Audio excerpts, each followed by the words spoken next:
आप सभी का स्टडी कॉपीज पे स्वागत है। आशा करते हैं आप लोग अच्छे तरीके से पढ़ाई कर रहे होंगे।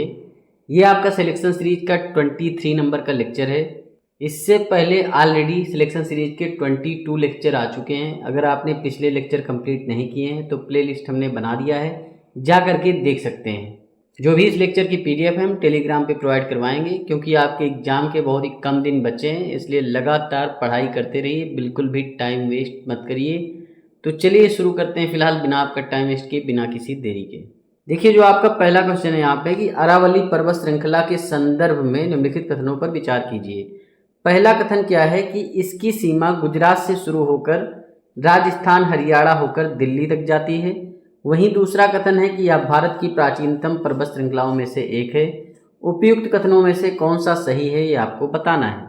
तो ये आप देख सकते हैं आपकी अरावली श्रेणी है। ये आपके टोटल 4 राज्यों में फैली हुई पूरी तरीके से, यहाँ से स्टार्ट होती है तो गुजरात आपका यहाँ पर आ जाता है। तो आपका गुजरात राज्य हो जाएगा और प्लस जो है आपका राजस्थान, क्योंकि राजस्थान में ही ज़्यादातर क्षेत्र अरावली पर्वत श्रृंखला का है। वहीं जो है दिल्ली में जो आपका राष्ट्रपति भवन है ना, वो आपका अरावली पर्वत श्रृंखला पर ही है। वहीं हरियाणा में भी इसका कुछ क्षेत्र देखने को मिलता है। तो टोटल अगर कभी क्वेश्चन में आ जाए भाई अरावली श्रेणी कितने राज्यों में फैली हुई है, तो टोटल 4 राज्यों में फैली हुई है, गुजरात, राजस्थान, दिल्ली, हरियाणा। और जो सबसे खास बात है अरावली पर्वत श्रृंखला की, ये सबसे प्राचीनतम पर्वत श्रृंखला है। मतलब जो आपका हिमालय वगैरह बना वो आपका लेटेस्ट वाला है। सबसे प्राचीन श्रृंखला आपकी अरावली पर्वत श्रृंखला है। देखिए अरावली पर्वत श्रृंखला की अगर टोटल लंबाई की बात करें तो 692 किलोमीटर में जो है ये फैली हुई, मतलब इसकी लंबाई 692 किलोमीटर है। जैसे आपका भारत का उत्तर से दक्षिण विस्तार 3214 किलोमीटर है, वहीं जो पूरब से पश्चिम का विस्तार 2933 किलोमीटर है, उसी तरीके से जो अरावली पर्वत श्रृंखला है उसका विस्तार 692 किलोमीटर है, मतलब इसकी लंबाई है। अरावली पर्वत श्रृंखला की जो सबसे ऊंची चोटी है गुरु शिखर है, 1722 मीटर इसकी ऊंचाई है। यहाँ पर और भी आप श्रेणियाँ देख सकते हैं, जैसे आपकी ये कैमूर श्रेणी है, बुंदेलखंड वाले क्षेत्र में पड़ती है, ठीक। विंध्याचल श्रेणी आपकी है, सतपुड़ा रेंज है। अरावली पर्वत श्रृंखला के बारे में यहाँ सारी चीज़ें लिखी हुई हैं, इसे आप पढ़ भी सकते हैं। देखिए जो आपकी जो अरावली पर्वत श्रृंखला है ये गुजरात से शुरू होती है, राजस्थान, हरियाणा, दिल्ली तक जाती है। देखिए जो आपकी अरावली पर्वत श्रृंखला है ये भारत की नहीं बल्कि पूरे विश्व की प्राचीनतम श्रृंखलाओं में से एक है। जो अरावली पर्वत का निर्माण होता है ना, ये 600 से 750 मिलियन वर्ष पूर्व होता है। मतलब जो अरावली पर्वत का विकास होता है वो प्री कैम्ब्रियन काल में होता है। वहीं प्रायद्वीपीय भारत के उत्तर पश्चिमी सिरे पर अरावली पर्वत का विस्तार है। भाई जो आपका प्रायद्वीपीय भारत है ना, ये आपका है प्रायद्वीपीय भारत, तो इसके उत्तर पश्चिमी, अब भाई आपका उत्तर इधर पड़ता है, पश्चिम इधर पड़ता है, तो यही आपका क्षेत्र है अरावली का। तो कभी भी डायरेक्शन में कंफ्यूज मत होना। जब भी कोई क्वेश्चन आ जाता है तो आप ऐसे खींच लेंगे और अपने हिसाब से देख लेंगे भाई ये चीज़ें कहाँ पड़ रही हैं। तो सिंपल सी बात है, उत्तर पश्चिम में ही पड़ेंगी अरावली पर्वत श्रृंखला प्रायद्वीपीय भारत से। अरावली पर्वत श्रृंखला की लंबाई की बात करें तो 692 किलोमीटर है। कभी कभी मील में दे दे तो 430 मील, ठीक। इसकी चौड़ाई गुजरात की तरफ अधिक है और दिल्ली की तरफ घटती जाती है। मतलब आपका गुजरात इधर पड़ता है, ठीक, गुजरात इधर पड़ता है, दिल्ली यहाँ पर पड़ता है, तो गुजरात की तरफ इसकी चौड़ाई जो है ज़्यादा है और जैसे जैसे दिल्ली की तरफ बढ़ती है तो वहाँ पर इसकी चौड़ाई कम हो जाती है। जो राष्ट्रपति भवन वगैरह है ना, वो अरावली पर्वत श्रृंखला पर ही निर्मित है। जो सबसे ज़्यादा इम्पोर्टेंट बात है कि अरावली पर्वत श्रृंखला अवशिष्ट पर्वत के रूप में शेष है। अवशिष्ट पर्वत का मतलब क्या होता है? मतलब कभी जब प्री कैम्ब्रियन काल था तो बहुत बड़ा जो है पर्वत श्रृंखला यहाँ पे था, लेकिन धीरे धीरे इसका अपर्दन होता चला गया। अपर्दन होते होते होते होते बहुत छोटा सा पार्ट बचा है, तो उसी को कहते हैं भाई अरावली पर्वत श्रृंखला जो है ये अवशिष्ट पर्वत है। मतलब इसका कुछ ही अवशेष बचा है और लगभग सारा खत्म हो चुका है, कुछ भी नहीं है, बस थोड़ा अवशेष बचा है। इसकी जो सबसे ऊंची चोटी है गुरु शिखर है, 1722 मीटर, राजस्थान के सिरोही जिले में माउंट आबू के पास स्थित है। तो ये चीज़ भी आप ध्यान रखेंगे। देखिए अरावली पर्वत श्रृंखला से माही नदी निकलती है और माही नदी कर्क रेखा को 2 बार काटती है और जा करके ये खंभात की खाड़ी में गिर जाती है। वहीं लूनी नदी जो होती है ना, ये कच्छ के रण में गायब हो जाती है। ऐसी नदियां जो धरातल में ही लुप्त हो जाती हैं उन्हें अल्पकालिक नदियां कहते हैं। तो लूनी नदी क्या है? अल्पकालिक नदी है। ये चीज़ आप ध्यान रखेंगे। दिल्ली के निकट जो अरावली पर्वत श्रृंखला है उसे दिल्ली की पहाड़ियाँ कहते हैं। अब यहाँ पर आप पहला क्वेश्चन देखेंगे, अरावली पर्वत श्रृंखला के संदर्भ में निम्नलिखित कथनों पर विचार कीजिए। पहला कथन क्या है कि इसकी सीमा गुजरात से शुरू होकर राजस्थान, हरियाणा, दिल्ली तक जाती है। पहला कथन पूरी तरीके से सत्य है। यह भारत की प्राचीनतम पर्वत श्रृंखलाओं में से एक है। दूसरा कथन भी सत्य है। उपयुक्त कथनों में से कौन सा सही? दोनों सही। सी राइट आंसर हो जाएगा। दूसरा क्वेश्चन आपका क्या है कि निम्नलिखित में से किस राज्य में अरावली पर्वत श्रृंखला की अधिकतम लंबाई मिलती है? देखिए, जो ज़्यादातर क्षेत्र आपका अरावली पर्वत श्रृंखला का फैला हुआ है वो आपका राजस्थान राज्य में ही फैला हुआ है। और एक चीज़ और ध्यान रखेंगे भाई, जो इसकी सबसे ऊंची चोटी है वो आपकी गुरु शिखर है, जो कि 1722 मीटर इसकी ऊंचाई है। ए राइट आंसर हो जाएगा। देखिए, थर्ड नंबर क्वेश्चन आप देखेंगे, अरावली पर्वत श्रृंखला के संदर्भ में निम्नलिखित कथनों पर विचार कीजिए। पहला कथन है वर्तमान में यह श्रृंखला अवशिष्ट पर्वत के रूप में शेष है। दूसरा कथन है इसका उच्चतम शिखर कामेंग है। उपयुक्त कथनों में से कौन सा सही है ये आपको बताना है। यहाँ पर जो आपका पहला कथन है भाई, वर्तमान में यह श्रृंखला अवशिष्ट पर्वत के रूप में शेष है, तो पहला कथन पूरी तरीके से सत्य है, क्योंकि जो आपका विशाल का एक पर्वत था अरावली, वो आपका बहुत पहले प्री कैम्ब्रियन काल में था। धीरे धीरे इसका क्षय होता गया और आज की डेट में बहुत ही कम मात्रा में इसके अवशेष पाए जाते हैं। इसका उच्चतम शिखर कामेंग नहीं, गुरु शिखर है। ठीक, तो गुरु शिखर आप ध्यान रखेंगे। और ये 1722 मीटर इसकी ऊंचाई है। तो दूसरा कथन गलत हो जाएगा। सिर्फ और सिर्फ आपका एक सही है। ए राइट आंसर हो जाएगा बस। देखिए, अरावली पर्वत श्रृंखला की अगर चोटियों की बात करें तो एक आपकी शेर चोटी पड़ती है, माउंट आबू के पास सिरोही जिले में है। 1597 मीटर इसकी ऊंचाई है। वहीं जो आपकी रघुनाथगढ़ चोटी है अरावली पर्वत श्रृंखला की 1055 मीटर है। अचलगढ़ जो आपकी चोटी है ये 1380 मीटर है, राजस्थान के सिरोही जिले में ही है। वहीं दिलवाड़ा की चोटी जो है 1442 मीटर है, ये भी सिरोही जिले में है। और दिलवाड़ा का जैन मंदिर जो पड़ता है वो आपके दिलवाड़ा पे ही पड़ता है, माउंट आबू दिलवाड़ा। अब यहाँ पर आप 4 नंबर क्वेश्चन देखेंगे, निम्नलिखित में से कौन सी अरावली पर्वत श्रृंखला की चोटियों में सबसे ऊंची है? देखिए, अभी मैंने बताया आपको कि भाई जो शेर की चोटी है ना ये आपकी 1597 मीटर है। ठीक, वहीं रघुनाथगढ़ चोटी आपको पता है 1055 मीटर की है ऊंचाई इसकी। अचलगढ़ की बात करें तो 1380 है। वहीं अगर दिलवाड़ा के जैन मंदिर की बात करें तो ये आपकी 1442 मीटर की है। तो यहाँ सबसे ऊंची चोटी आपकी शेर है, तो ए राइट आंसर हो जाएगा। देखिए, अगला क्वेश्चन करें उससे पहले विंध्याचल श्रेणी के बारे में थोड़ी जानकारी आप जान लीजिए। जो आपकी विंध्याचल श्रेणी है ये आप देख सकते हैं इस तरीके से फैली हुई है। तो विंध्याचल श्रेणी का जो क्षेत्र है पहले ये जान लीजिए भाई, विंध्याचल श्रेणी किन किन राज्यों में है। जिस तरीके से आपने अरावली के बारे में जाना कि अरावली जो है गुजरात में है, दिल्ली में है, हरियाणा में है, राजस्थान में है, उसी तरीके से जो आपकी विंध्याचल श्रेणी है ये गुजरात राज्य से स्टार्ट होती है, मतलब गुजरात में भी इसका कुछ क्षेत्र है। साथ में आपके एमपी का क्षेत्र सबसे ज़्यादा है। ठीक, और एमपी के साथ में ये यूपी में भी कुछ क्षेत्रों में है, और फिर आपके बिहार में भी इसका कुछ क्षेत्र है।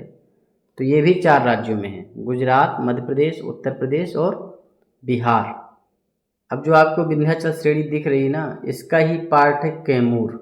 तो कैमूर को आप अलग नहीं रख सकते भाई, कैमूर की पहाड़ियाँ अलग हैं। वहीं विंध्याचल श्रेणी के पार्ट में ही भारनेर की श्रेणियाँ आती हैं, जो कि विंध्याचल का ही पार्ट हैं। और आप देख रहे हैं ये आपकी नर्मदा नदी जो बह रही है, तो इसी के समानांतर आपकी विंध्याचल श्रेणी है। ये चीज़ भी आप ध्यान रखेंगे। एक तरीके से अगर देखा जाए तो विंध्याचल श्रेणी ना उत्तर भारत को दक्षिण भारत से अलग करती है। तो कभी क्वेश्चन में आ जाए भाई कि ऐसी कौन सी श्रेणी है जो उत्तर भारत को दक्षिण भारत से अलग करती है, तो विंध्याचल श्रेणी का नाम ही आप लेंगे। अगर हम विंध्याचल श्रेणी की टोटल लंबाई की बात करें तो लगभग इसकी लंबाई जो है 1050 किलोमीटर की है। 5 नंबर क्वेश्चन आप देखेंगे कि भारनेर की पहाड़ियाँ भारत के किस राज्य में हैं? तो भारनेर की पहाड़ियाँ विंध्याचल श्रेणी और सतपुड़ा रेंज के बीच में आपको मिलती हैं अवसाद के रूप में, और ये मध्य प्रदेश का क्षेत्र पड़ता है। डी राइट आंसर हो जाएगा। 6 नंबर क्वेश्चन आप देखेंगे कि विंध्याचल पर्वत श्रृंखला के संदर्भ में निम्नलिखित कथनों पर विचार कीजिए। इस पर्वत श्रृंखला का सबसे उच्चतम बिंदु सद्भावना शिखर है। इस पर्वत श्रृंखला की औसत ऊंचाई जो है 1500 से 2000 मीटर है। उपयुक्त कथनों में से कौन सा सही आपको बताना है। देखिए, जो पहला कथन है, विंध्याचल पर्वत श्रृंखला का जो सबसे उच्चतम बिंदु है सद्भावना शिखर है।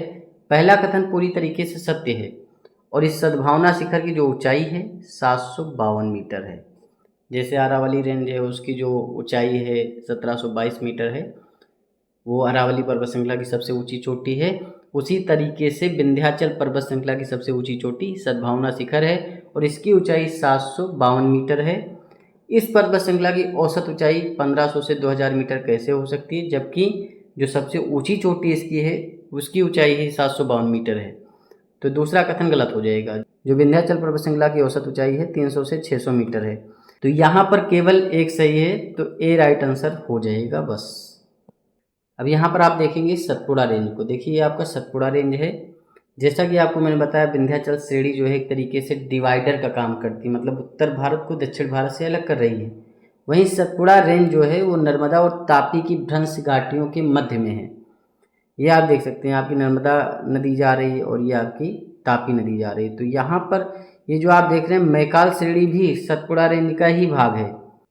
तो टोटल जो सतपुड़ा श्रेणी है ये 3 भागों में डिवाइड है। जो पहला भाग है आपका सतपुड़ा रेंज है, फिर महादेव रेंज है और मैकाल रेंज है।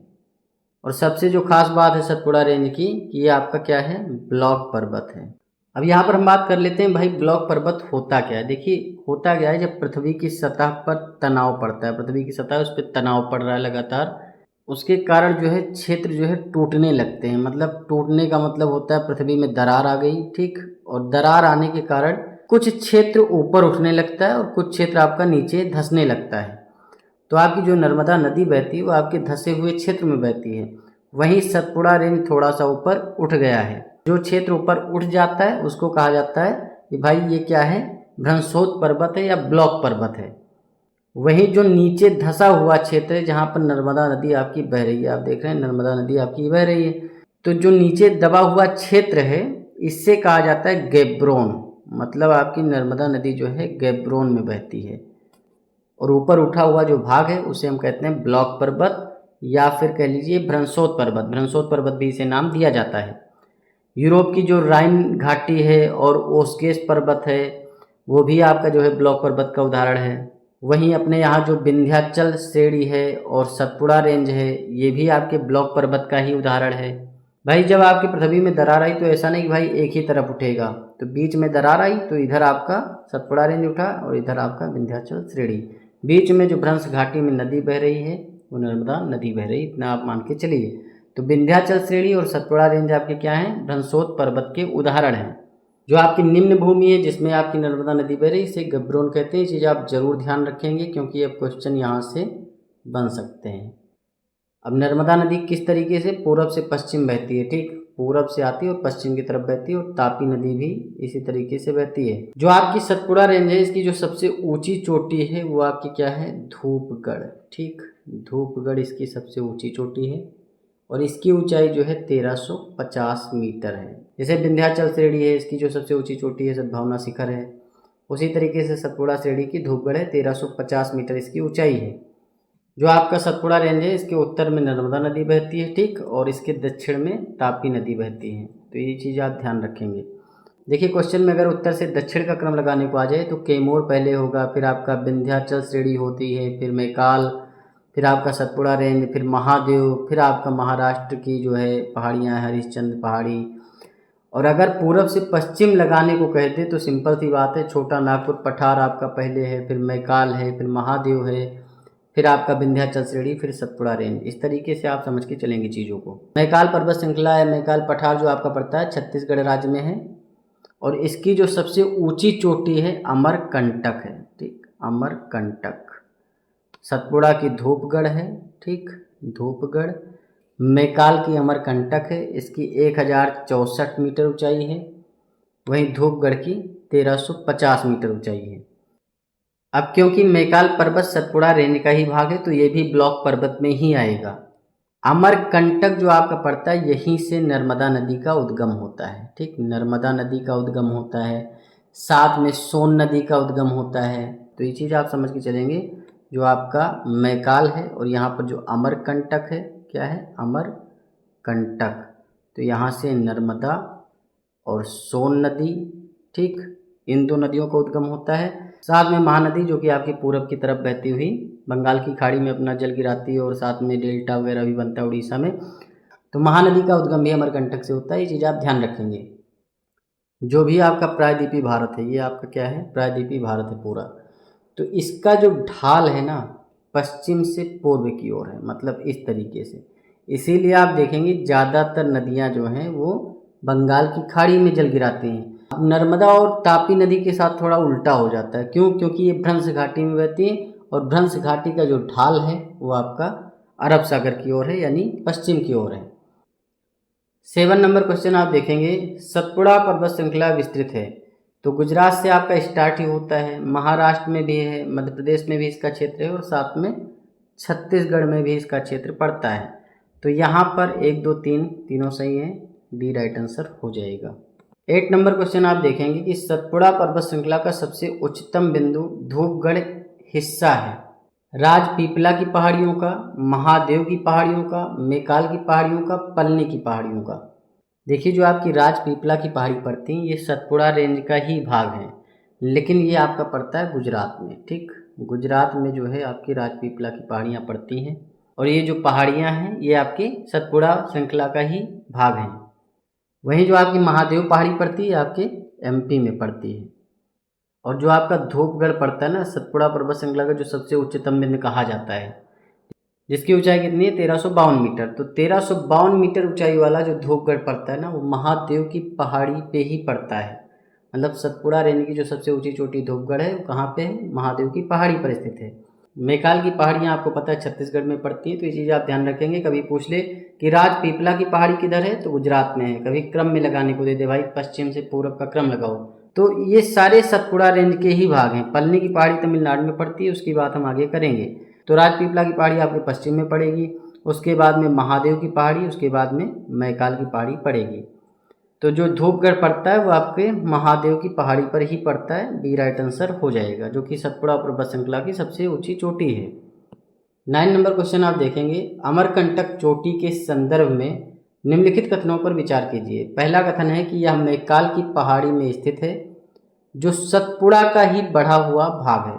पहला कथन पूरी तरीके से सत्य है भाई। जो अमरकंटक चोटी है जिसकी ऊंचाई 1065 मीटर है, तो ये जो है मैकाल की पहाड़ी पर ही स्थित है और यहीं से आपकी नर्मदा नदी, सोन नदी और साथ में महानदी, तीन नदियां जो है अमरकंटक की चोटी से ही निकलती हैं।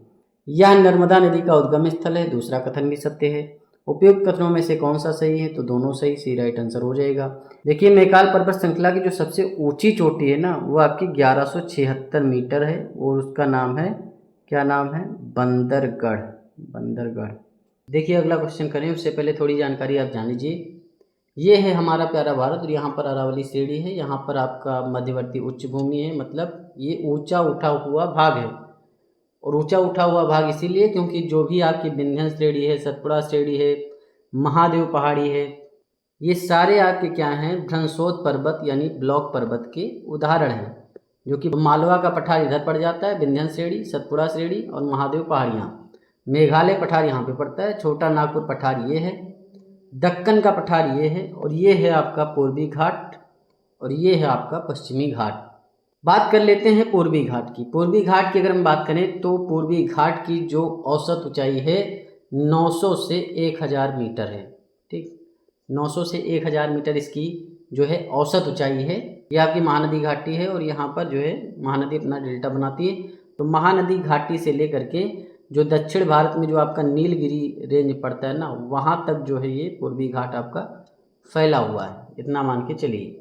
टोटल अगर पूर्वी घाट की लंबाई की बात करोगे तो लगभग ये 1800 किलोमीटर में फैला हुआ है। कितना, 1800 किलोमीटर में।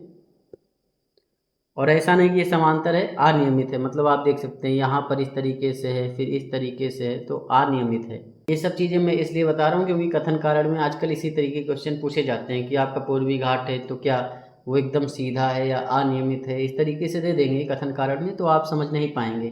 इसीलिए हर चीज़ को समझ के चलेंगे।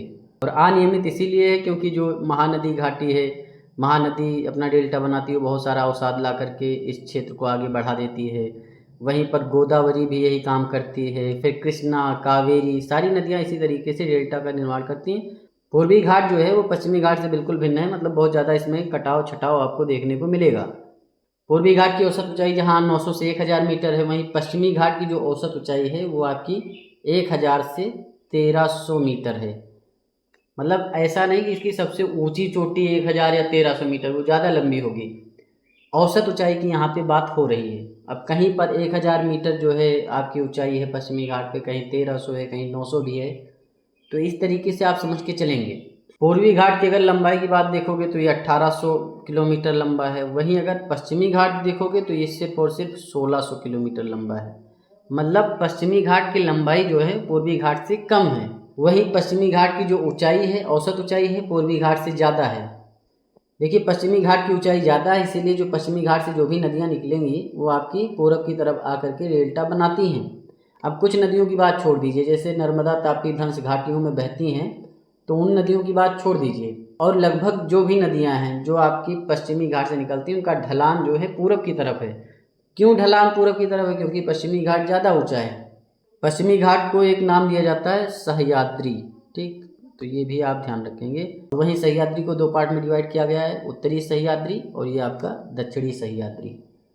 अब उत्तरी सह्याद्री और दक्षिणी सह्याद्री को कौन डिवाइड करता है, चीज़ आप ध्यान रखेंगे। 16 डिग्री, एक 16 डिग्री जो है अक्षांश रेखा है, और ये उत्तरी सह्याद्री और दक्षिणी सह्याद्री को डिवाइड करता है। ये बहुत ही ज़्यादा जो है डीप क्वेश्चन है, कभी पूछा जा सकता है, आईएएस वगैरह में पूछा गया है। और ये आपका 16 डिग्री गोवा से होकर निकलता है।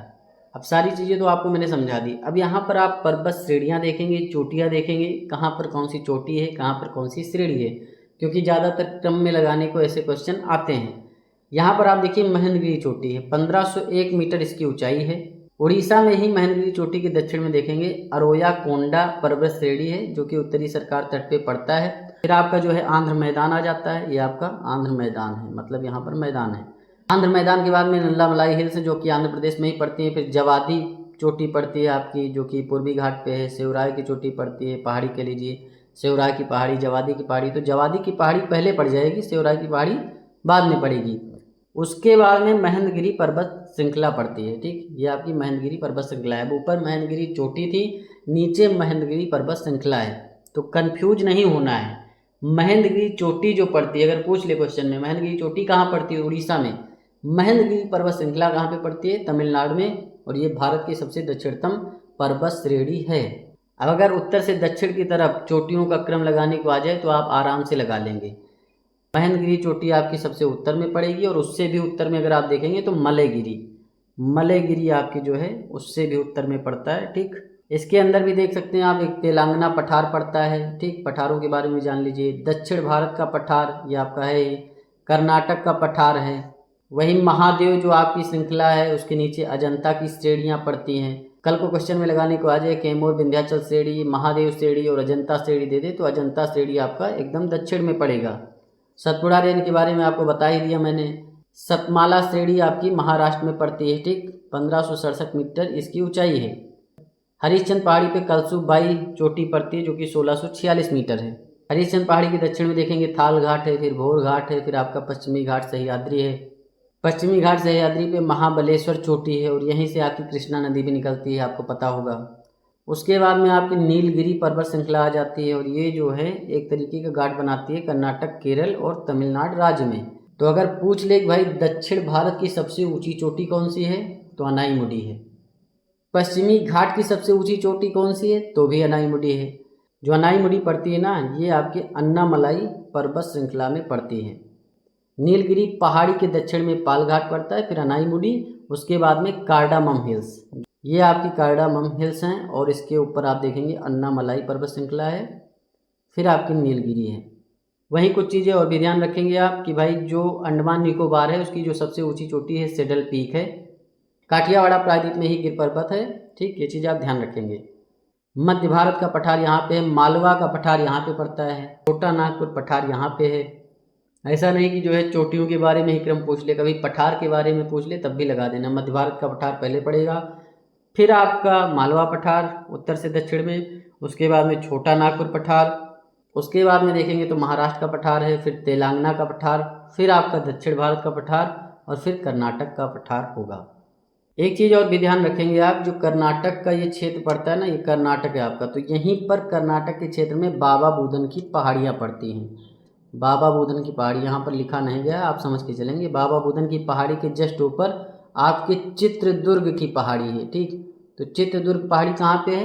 कर्नाटक में है। उसके नीचे बाबा बुदन की पहाड़ी पड़ेगी, और चित्रदुर्ग हो, बाबा बुदन की पहाड़ी हो, ये सारे जो क्षेत्र हैं लोह अयस्क के लिए बहुत ही ज़्यादा इंपॉर्टेंट हैं। कॉफ़ी का उत्पादन भी यहाँ पे होता है। 10 नंबर क्वेश्चन आप देखेंगे, निम्नलिखित पहाड़ियों का उत्तर से दक्षिण सही क्रम कौन सा है?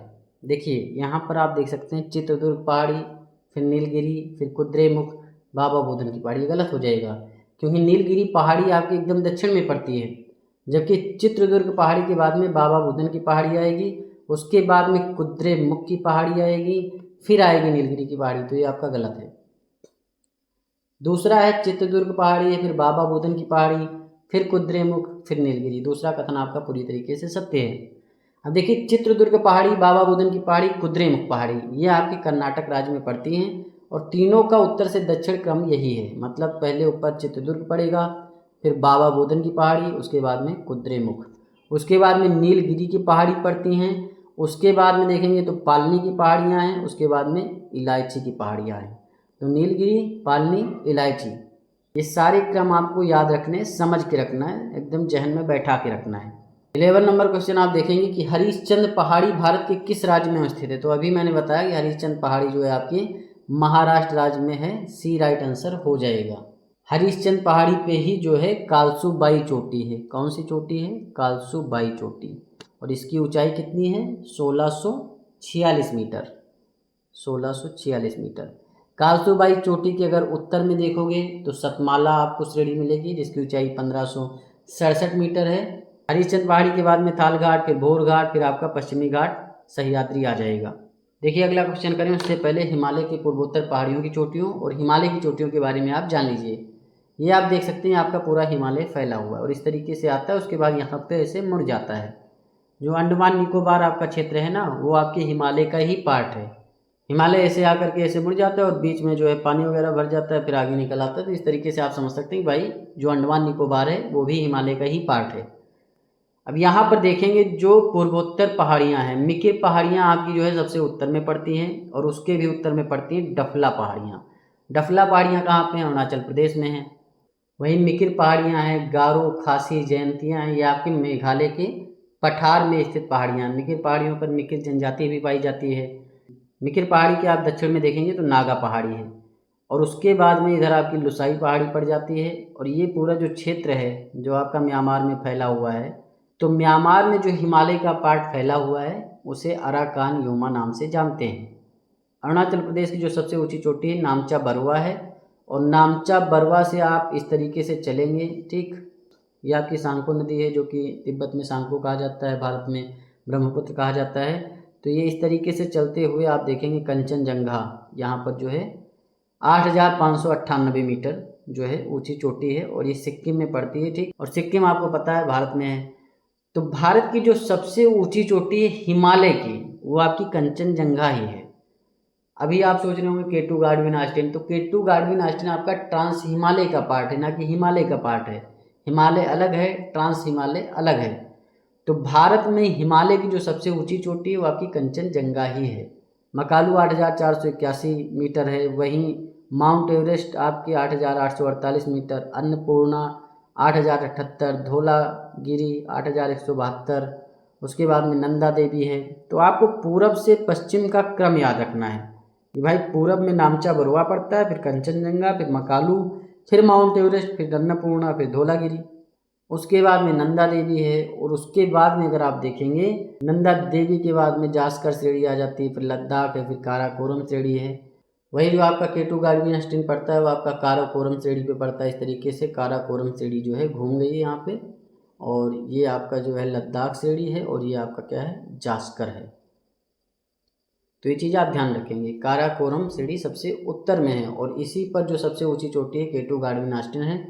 और काराकोरम के भी उत्तर में जो है वो आपकी कुनलुन श्रेणी है, जो कि आपके चाइना में आती है, ठीक। चाइना तिब्बत कह लीजिए। पामीर का पठार यहाँ पे पड़ता है, ठीक। तो कभी आपको उत्तर से दक्षिण क्रम में लगाने को आ जाए कि भाई कुनलुन श्रेणी, काराकोरम श्रेणी, फिर आपका जास्कर दे दे, लद्दाख दे दे, तो सिंपल सा वे याद रखना है कि भाई कुनलुन श्रेणी सबसे उत्तर में है, उसके बाद काराकोरम है, फिर लद्दाख है, फिर जास्कर है। कैलाश श्रेणी आपके यहाँ पे पड़ती है। 12 नंबर क्वेश्चन आप देखेंगे, हिमालय पर्वत श्रृंखला के म्यांमार में पड़ने वाले हिस्से को किस नाम से जाना जाता है। तो अभी मैंने बताया जो म्यांमार में हिस्सा पड़ता है हिमालय का, उसे हम क्या कहते हैं, अरकान योमा, अराकान योमा कहते हैं, ठीक। डी राइट आंसर हो जाएगा। वही जो आपकी लुसाई पहाड़ियाँ पड़ती हैं आपके त्रिपुरा और मिजोरम राज्य में पड़ती हैं, ठीक। देखिए अगला क्वेश्चन करें उससे पहले थोड़ी जानकारी जान लीजिए। देखिए होता क्या है, दक्षिण भारत में पश्चिमी घाट पर्वत और पूर्वी घाट पर्वत एक दूसरे से मिलकर एक पर्वतीय घाट का निर्माण करते हैं और इस पर्वतीय घाट को नीलगिरी कहा जाता है, ठीक। जो पूर्वी घाट इस तरीके से आता है और यहाँ पर एक घाट का जो है निर्माण किया जाता है और इसे कहा जाता है क्या, नीलगिरी पर्वत, ठीक। नीलगिरी पर्वत। नीलगिरी पर्वत का जो विस्तार है तमिलनाडु, केरल और कर्नाटक राज्य में, मैंने पहले ही बताया। डोडा बेटा दक्षिण भारत का दूसरा सबसे ऊंचा पर्वत शिखर है, मतलब जो पहला है आपका अनाईमुडी है। अनाईमुडी आपका अन्नामलाई पहाड़ी पे पड़ता है और वहीं जो दोदा बेटा पड़ता है नीलगिरी पर्वत पे पड़ता है। तो नीलगिरी पर्वत की सबसे ऊंची चोटी पूछ ले तो दोदा बेटा है। 13 नंबर क्वेश्चन आप देखेंगे, निम्नलिखित कथनों पर विचार कीजिए। पहला कथन क्या है कि प्रायद्वीपीय भारत के पठार का ढाल पूर्व की ओर है। कावेरी नदी, यहाँ पर नहीं होगा, नदी होगा। कावेरी नदी प्रायद्वीपीय भारत के पठार के ढाल का अनुसरण करती है। उपयुक्त कथनों में से कौन सा सही है आपको बताना है। देखिए मैंने ऑलरेडी बताया भाई, जो आपका पश्चिमी घाट है वो आपका ज़्यादा ऊंचाई पे है। पश्चिमी घाट की जो औसत ऊंचाई है 1000 से 1300 मीटर है, वहीं जो पूर्वी घाट की ऊंचाई है 900 से 1000 है। तो पश्चिमी घाट पूर्वी घाट से ज़्यादा ऊंचा है। और मैंने एक चीज़ और बताई, जो आपकी नदियाँ होती हैं ढाल का अनुसरण करती हैं, तो पश्चिमी घाट से जो भी नदियाँ निकलती हैं वो पूर्वी घाट की तरफ बहती हैं और आकर के बंगाल की खाड़ी में अपना जल गिरा देती हैं। तो कावेरी नदी हो, महानदी है, गोदावरी है, कृष्णा, कावेरी, ये सारी नदियाँ पश्चिमी घाट से निकलते हुए पूर्वी घाट में आती हैं और बंगाल की खाड़ी में अपना जल गिराती हैं। डेल्टा वगैरह भी बनाती हैं, क्योंकि महानदी का डेल्टा है, गोदावरी का डेल्टा, कृष्णा का डेल्टा, कावेरी का डेल्टा। तो ये सारी चीज़ें आप समझ के चलेंगे, मतलब दोनों कथन सही है, पहला भी सत्य है दूसरा भी सत्य है, सी राइट आंसर हो जाएगा। 14 नंबर क्वेश्चन आप देखेंगे, निम्नलिखित कथनों पर विचार कीजिए। पहला कथन है कि डोडा बेटा दक्षिण भारत का सबसे ऊंचा पर्वत शिखर है। नीलगिरी पर्वत की सबसे ऊंची चोटी डोडा बेटा है। उपयुक्त कथनों में से कौन सा सही आपको बताना है। अब देखिए जो दोदा बेटा कह लीजिए या डोडा बेटा कह लीजिए, कहीं कहीं दोदा बेटा भी लिखा आएगा तो कंफ्यूज मत होना। तो जो आपका डोडा बेटा है ये जो है दक्षिण भारत की दूसरी सबसे ऊंची चोटी है, ना कि पहली। पहली आपकी कौन सी है, अनाईमुडी है, जो कि 2695 मीटर है, ठीक। वहीं जो आपकी दोदा बेटा है इसकी ऊंचाई 2637 मीटर है, ठीक, 2637 मीटर। तो आप देख सकते हैं लगभग 50 से 60 मीटर का अंतर है, मतलब ज़्यादा अंतर नहीं, लेकिन फिर भी 1 मीटर भी छोटा हो तो छोटा ही कहा जाता है। तो 2695 मीटर आपकी अनाईमुडी है, जो कि अन्नामलाई पे पड़ती है। और नीलगिरी पर्वत श्रृंखला जो है वो पश्चिमी और पूर्वी घाट जाके जहाँ पे मिलते हैं वहाँ पर एक घाट का निर्माण करते हैं, वहीं पे है। और वहीं पर आपकी दोदा बेटा भी पड़ता है। उसके नीचे में आपकी अन्नामलाई पर्वत श्रृंखला है, वहाँ पर अनाईमुडी पर्वत चोटी पड़ती है, जो कि दक्षिण भारत की सबसे ऊंची चोटी है। उसके बाद में कार्डमम हिल्स हैं, उसके बाद में महनगिरी पर्वत श्रृंखला है। तो यहाँ पर आप देखेंगे भाई पहला कथन गलत है, दूसरा कथन सही है, तो बी राइट आंसर हो जाएगा। 15 नंबर क्वेश्चन आप देखेंगे, महाबलेश्वर चोटी के संदर्भ में निम्नलिखित कथनों पर विचार कीजिए। पहला कथन क्या है कि यह उत्तरी सह्याद्री की सबसे ऊंची चोटी है। दूसरा कथन है कि यह महाराष्ट्र राज्य में स्थित है। उपयुक्त कथनों में से कौन सा सही आपको बताना है। देखिए जो आपकी महाबलेश्वर चोटी पड़ती है ना, ये आपकी महाराष्ट्र में पड़ती है। मैंने आपको यहाँ पर दिखाया भी था कि जो आपका ये वाला क्षेत्र पड़ता है, यहाँ पर आपकी महाबलेश्वर चोटी पड़ती है और यहीं से कृष्णा नदी निकलती है। महाबलेश्वर चोटी से ही कृष्णा नदी इस तरीके से निकलती है। महाबलेश्वर चोटी के ऊपर आप देखेंगे तो आपका भोर घाट पड़ेगा, और भोर घाट के ऊपर अगर देखेंगे तो आपका थाल घाट पड़ेगा। उसके बाद में हरिश्चंद्र पर्वत श्रृंखला पड़ती है, और हरिश्चंद्र जो पर्वत श्रृंखला पड़ती है, पहाड़ी पड़ती है, उसी पर ही है कालसूबाई। क्या है, कालसूबाई। तो कालसूबाई की जो ऊंचाई है वो 1646 मीटर है। और ये उत्तरी सह्याद्री की सबसे ऊंची चोटी है। जैसा कि मैंने आपको बताया, जो पश्चिमी घाट है उसे सह्याद्री कहा जाता है और सह्याद्री को 2 पार्ट में डिवाइड किया गया, उत्तरी सह्याद्री और दक्षिणी सह्याद्री। कालसोबाई चोटी जो है वो आपकी उत्तरी सह्याद्री की सबसे ऊंची चोटी है। तो यहाँ महाबलेश्वर चोटी के बारे में कहा गया, गलत हो जाएगा। यह महाराष्ट्र राज्य में स्थित है, तो दूसरा कथन सत्य है। यहाँ पर केवल 2, बी राइट आंसर हो जाएगा बस। देखिए अगला क्वेश्चन करें, उससे पहले थोड़ी जानकारी आप जान लीजिए कि भाई जो पूर्वी घाट की जो पहाड़ियाँ हैं उनका क्रम क्या है, पश्चिमी घाट की जो पहाड़ियाँ हैं उनका क्रम क्या है, क्योंकि यहाँ से क्वेश्चन बनते हैं। तो यहाँ पर आप देखेंगे उड़ीसा हिल्स है, फिर गरजट हिल है और नायगढ़ हिल है। उसके बाद में आपका नॉर्थर्न सर्कस है, ठीक, और नॉर्थर्न सर्कस मतलब उत्तरी सरकार कह सकते हो, इसे उत्तरी सरकार कहा जाता है, ठीक, हिंदी में आप समझ जाएंगे, उत्तरी सरकार कहा जाता है। फिर आपका नल्ला मलाई हिल्स है जो कि आंध्र प्रदेश में पड़ता है। ये आपके लिए इम्पोर्टेंट है क्योंकि ऐसे क्रम लगाने को आते हैं और आप लोग कंफ्यूज हो जाते हैं। नल्ला मलाई हिल्स के बाद वेनुकोंडा हिल्स है। पालकोंडा हिल्स को जो है दूध की पहाड़ी भी कहा जाता है। तो कभी क्वेश्चन में आ जाए दूध की पहाड़ी किसे कहा जाता है, तो पालकोंडा हिल्स को कहा जाता है। ये वेनुकोंडा हिल्स के दक्षिण में है। उसके बाद में नागरी हिल्स है, फिर जवादी हिल्स है, और जवादी जो पड़ता है वो आपका तमिलनाडु में पड़ता है। फिर सेवराय हिल्स है, मतलब सेवराय की पहाड़ियाँ हैं। फिर पंचमलाई की जो है पहाड़ियाँ हैं। फिर सिरुमली की पहाड़ियाँ हैं। उसके बाद में आपकी वरुसनडु की पहाड़ियाँ हैं। और वरुसनडु जो आपकी पहाड़ी यहीं से वेगई नदी निकलती है, ठीक, वेगई नदी जो है एक तरीके से सबसे दक्षिण में बहती है, ठीक। ये चीज़ आप ध्यान रखेंगे। अब यहाँ पर और भी सारी चीज़ें आप थोड़ा सा देख ही लीजिए, अभी लगे हाथ देख लीजिए, ठीक। बिन सतपुड़ा के बाद में सतमाला हिल्स हैं, हरिश्चंद्र रेंज आपका पड़ता है, और हरिश्चंद्र की जो सबसे ऊंची चोटी कालसूबाई है। फिर शेषाचलम हिल्स आपका पड़ता है, ठीक, शेषाचलम हिल्स। फिर जो आपका नीलगिरी हिल्स पड़ता है, तो शेषाचलम उत्तर में पड़ेगा, उसके दक्षिण में नीलगिरी। फिर आपका दोदा बेटा पड़ता है। दोदा बेटा जो है नीलगिरी की सबसे ऊंची चोटी है। वहीं फिर अन्नामलाई हिल्स हैं। अन्नामलाई हिल्स के बाद में अनाईमुडी है, उसके बाद में कार्डामम हिल्स हैं। और भी यहाँ आप देख लेंगे राजमहल हिल्स जो इस तरीके से पड़ती है, आपका झारखंड के क्षेत्र में पड़ती है। फिर रामगढ़ हिल्स है, फिर उड़ीसा हिल्स है। 16 नंबर क्वेश्चन आप देखेंगे, निम्नलिखित पहाड़ियों को दक्षिण से उत्तर सही क्रम में व्यवस्थित कीजिए। नल्लामलाई, सेवराय, अन्नामलाई, पालकोंडा। देखिए दक्षिण से उत्तर का मतलब होता है ये दक्षिण, फिर ये उत्तर। तो आपका पता है कि भाई जो दक्षिण में जो सबसे पहले पड़ता है वो आपका वर्सुनेड हिल्स पड़ता है, वर्सुनेड हिल्स पड़ेगा। और फिर आपकी पालनी की पहाड़ियाँ पड़ती हैं। पालनी की पहाड़ी के बाद में सिरुमलाई की पहाड़ी पड़ती है, ऐसे डिनोट करेंगे। उसके बाद में फिर पंचामलाई हिल्स पड़ती हैं, और पंचामलाई हिल्स के बाद में सेवराय की पहाड़ियाँ आती हैं, और सेवराय की पहाड़ी के बाद में जवादी आती है। जवादी के बाद में, ठीक, जवादी के बाद में आपकी नागरी की पहाड़ियाँ आएंगी, और नागरी की पहाड़ी के बाद में पालकोंडा आता है। पालकोंडा के बाद में आपका वेनुकोंडा हिल्स आता है, और वेनुकोंडा हिल्स के बाद में आता है नल्ला मलाई पहाड़ी, ठीक। और नल्ला मलाई के बाद में आपका उत्तरी सरकार आ जाता है। वहीं पूर्वी घाट में अगर देखेंगे तो सबसे पहले आपका कार्डमम हिल्स पड़ता है, फिर अन्नामलाई हिल्स पड़ता है, फिर आपका नीलगिरी हिल्स पड़ता है। तो यहाँ अन्नामलाई हिल्स जो पड़ता है ना, ये आपका सेवराय की जो पहाड़ियाँ हैं, सेवराय की पहाड़ियों के नीचे पड़ता है।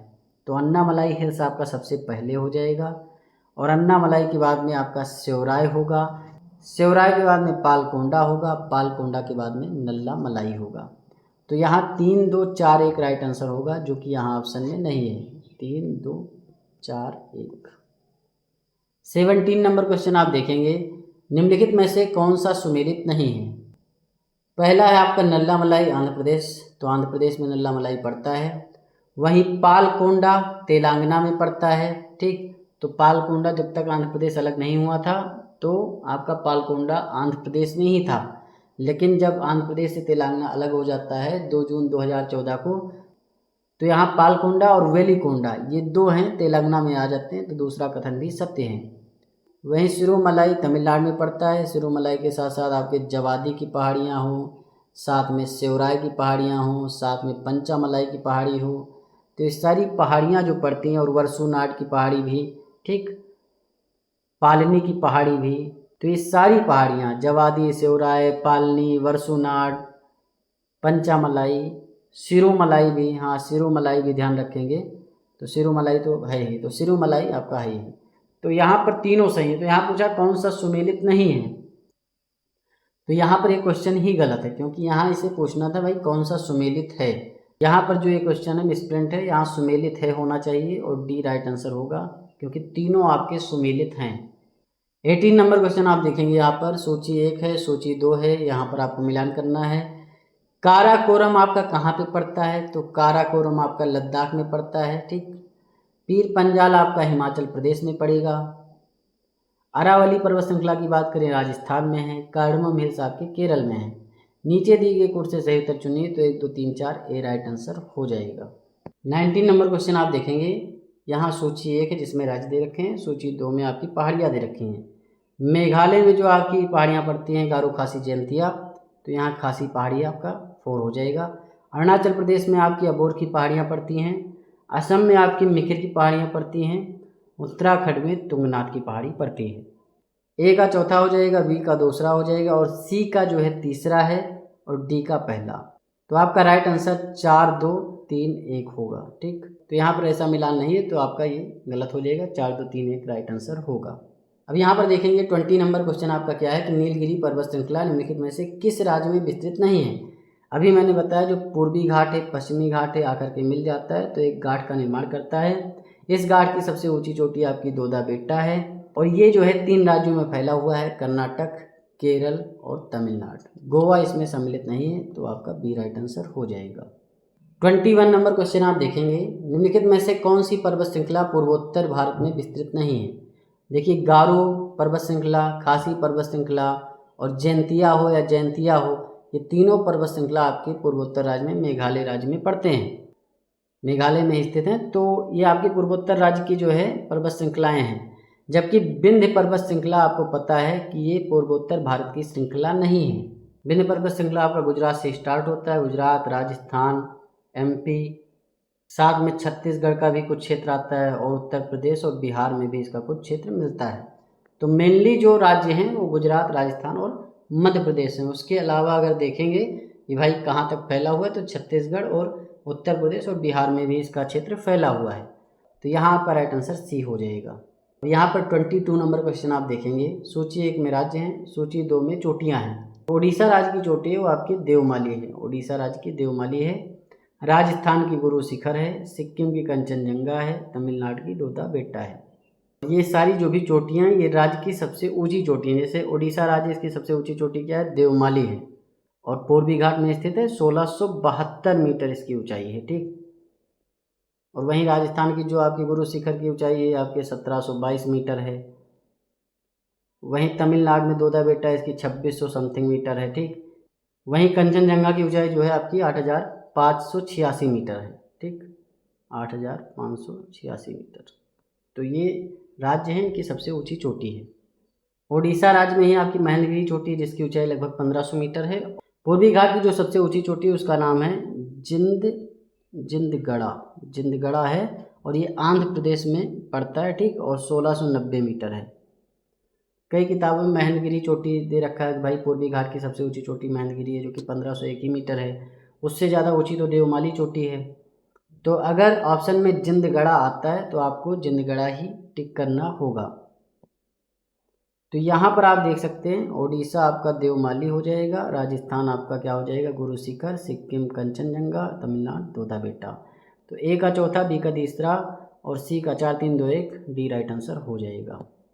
देखिए अगला क्वेश्चन करें उससे पहले थोड़ी जानकारी आप जान लीजिए। हिमालय का वर्गीकरण कई आधार पर किया गया है, उसी में एक आधार है कि नदियों के आधार पर हिमालय का वर्गीकरण किया गया है। अब नदियों के आधार पर जो वर्गीकरण किया गया है उसमें पंजाब हिमालय आता है, कुमायूं हिमालय है, नेपाल हिमालय है, असम हिमालय है। पंजाब हिमालय को जो है कश्मीर हिमालय भी कहा जाता है, ये चीज़ आप ध्यान रखेंगे। मतलब पंजाब हिमालय पूछ ले या कश्मीर हिमालय पूछ ले, दोनों एक ही हैं, इसमें कंफ्यूज नहीं होना है। अब सबसे बड़ा क्वेश्चन भाई पंजाब हिमालय है वो किन नदियों के मध्य पड़ता है, तो आप यहाँ देखेंगे ये सिंधु नदी है और ये आपकी सतलज नदी है। तो सिंधु और सतलज के बीच में जो हिमालय का पार्ट पड़ता है उसको कहते हैं हम पंजाब हिमालय या फिर कश्मीर हिमालय। जो ये लगभग फैला 560 किलोमीटर का क्षेत्र है, मतलब इसकी लंबाई जो है कश्मीर हिमालय की 560 किलोमीटर है। और सबसे ज़्यादा जो चौड़ाई है हिमालय की वो आपके कश्मीर हिमालय में ही है। देखिए आप, ये आप देख सकते हैं, ये चौड़ाई जो है ये सबसे ज़्यादा किस में है, आपके कश्मीर हिमालय में है। 250 से 400 किलोमीटर का चौड़ा क्षेत्र है यहाँ पे, मतलब लंबाई जो है 560 किलोमीटर है और चौड़ाई लगभग 250 से 400 किलोमीटर है। अब देखिए पंजाब हिमालय या कश्मीर हिमालय के अंतर्गत कौन कौन से क्षेत्र आते हैं। देखिए जास्कर श्रेणी आती है, ठीक, जास्कर श्रेणी इसके अंतर्गत आती है।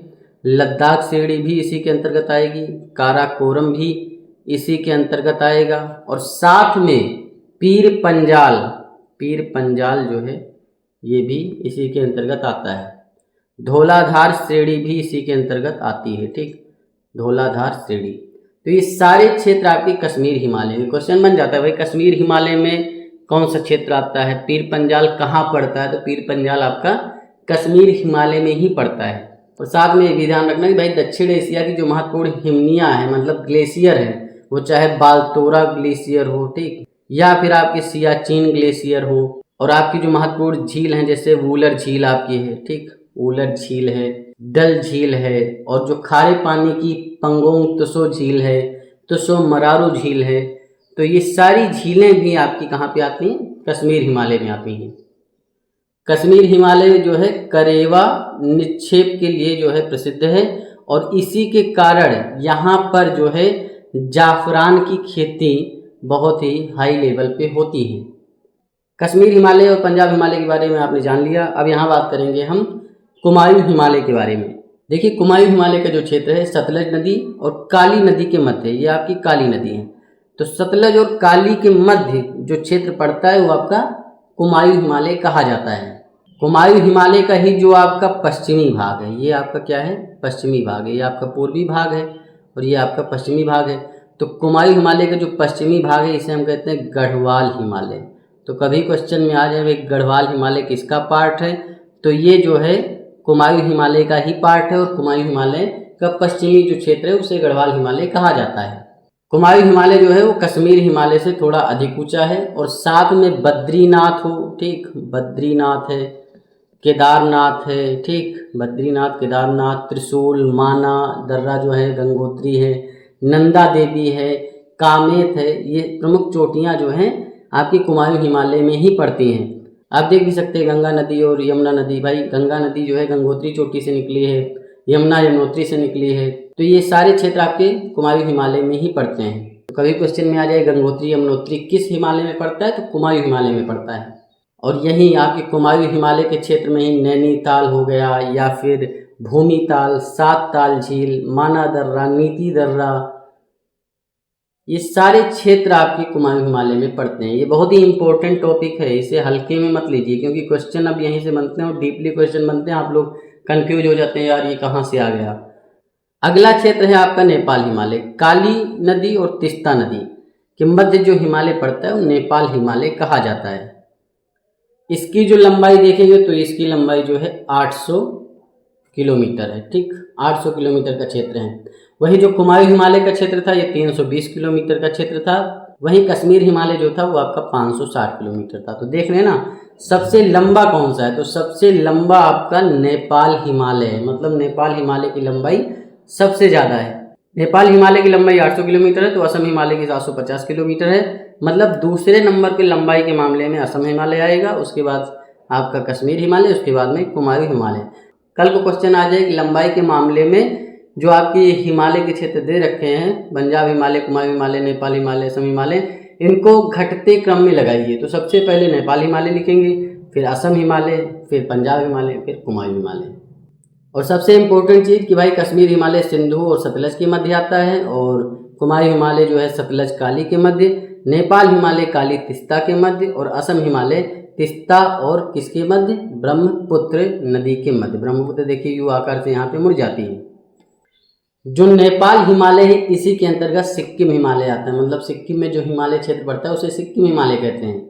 पश्चिम बंगाल का जो दार्जिलिंग हिमालय है वो भी इसी के अंतर्गत आता है। भूटान हिमालय भी आपको पता है, भूटान यहाँ पे पड़ता है, तो भूटान हिमालय भी यही पड़ेगा। नेपाल हिमालय में ही जो है भारत की सबसे ज़्यादा ऊंची चोटियां हैं, वो चाहे आपकी अन्नपूर्णा चोटी हो।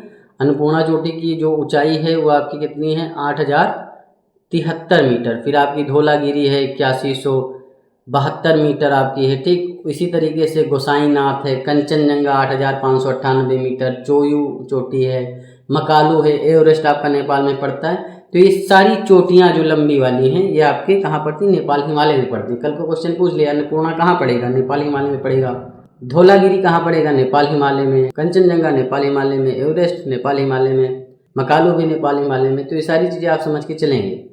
वहीं आप देखेंगे तिस्ता नदी और ब्रह्मपुत्र के मध्य जो क्षेत्र पड़ता है उसे असम हिमालय कहते हैं। असम हिमालय की टोटल लंबाई 750 किलोमीटर है, मतलब नेपाल हिमालय के बाद दूसरे नंबर पे सबसे ज़्यादा लंबाई असम हिमालय की ही है। ये नेपाल हिमालय से थोड़ा कम ऊंचा है, मतलब नेपाल हिमालय की ऊंचाई ज़्यादा है। दिबांग दिहाग नदी घाटी हो, लोहित नदी घाटी हो, ब्रह्मपुत्र नदियाँ हो, ये सारी नदियाँ आपको पता है भाई असम हिमालय में ही पड़ती हैं। हिमालय की जो सबसे पूर्वी चोटी है नामचा बरवा 7,756 मीटर, अरुणाचल प्रदेश तिब्बत की सीमा पर स्थित है, तो ये भी आपकी असम हिमालय में पड़ेगी। हिमालय की जो सबसे पूर्वी चोटी है नामचा बरवा 7,756 मीटर, तो ये भी असम हिमालय में पड़ती है, जो कि आपकी अरुणाचल प्रदेश तिब्बत की सीमा पर स्थित है। वहीं जेलेपला, बोमला, सेला दर्रा, तुंगा, यांगपा, कारपोला, ये सारे दर्रा जो हैं असम हिमालय में ही पड़ते हैं। अब यहाँ पर 23 नंबर क्वेश्चन आप देखेंगे। आपका सूची 1 में हिल स्टेशन है, सूची 2 में आपके हिल्स हैं, मतलब पहाड़ियाँ हैं, कौन सी श्रृंखला है। तो देखिए जो मसूरी पड़ता है, मसूरी कहाँ पे पड़ेगा, मसूरी जो पड़ेगा आपका वो गढ़वाल हिल्स में पड़ता है। गढ़वाल हिल्स के बारे में मैंने आपको बता दिया भाई। जो आपका कुमायूं हिमालय है, कुमायूं हिमालय का जो आपका पश्चिमी क्षेत्र है, पूर्वी छोड़ दीजिए, तो पश्चिमी क्षेत्र को गढ़वाल हिमालय के नाम से जाना जाता है, और मसूरी आपका गढ़वाल हिमालय में ही पड़ता है। बद्रीनाथ, केदारनाथ, त्रिशूल, माना दर्रा, गंगोत्री, नंदा देवी, कामेत पर्वत शिखर, ये सारी चोटियाँ आपकी कहाँ पे पड़ती हैं, ये सारी चोटियाँ आपके कुमायूं हिमालय के क्षेत्र में पड़ती हैं।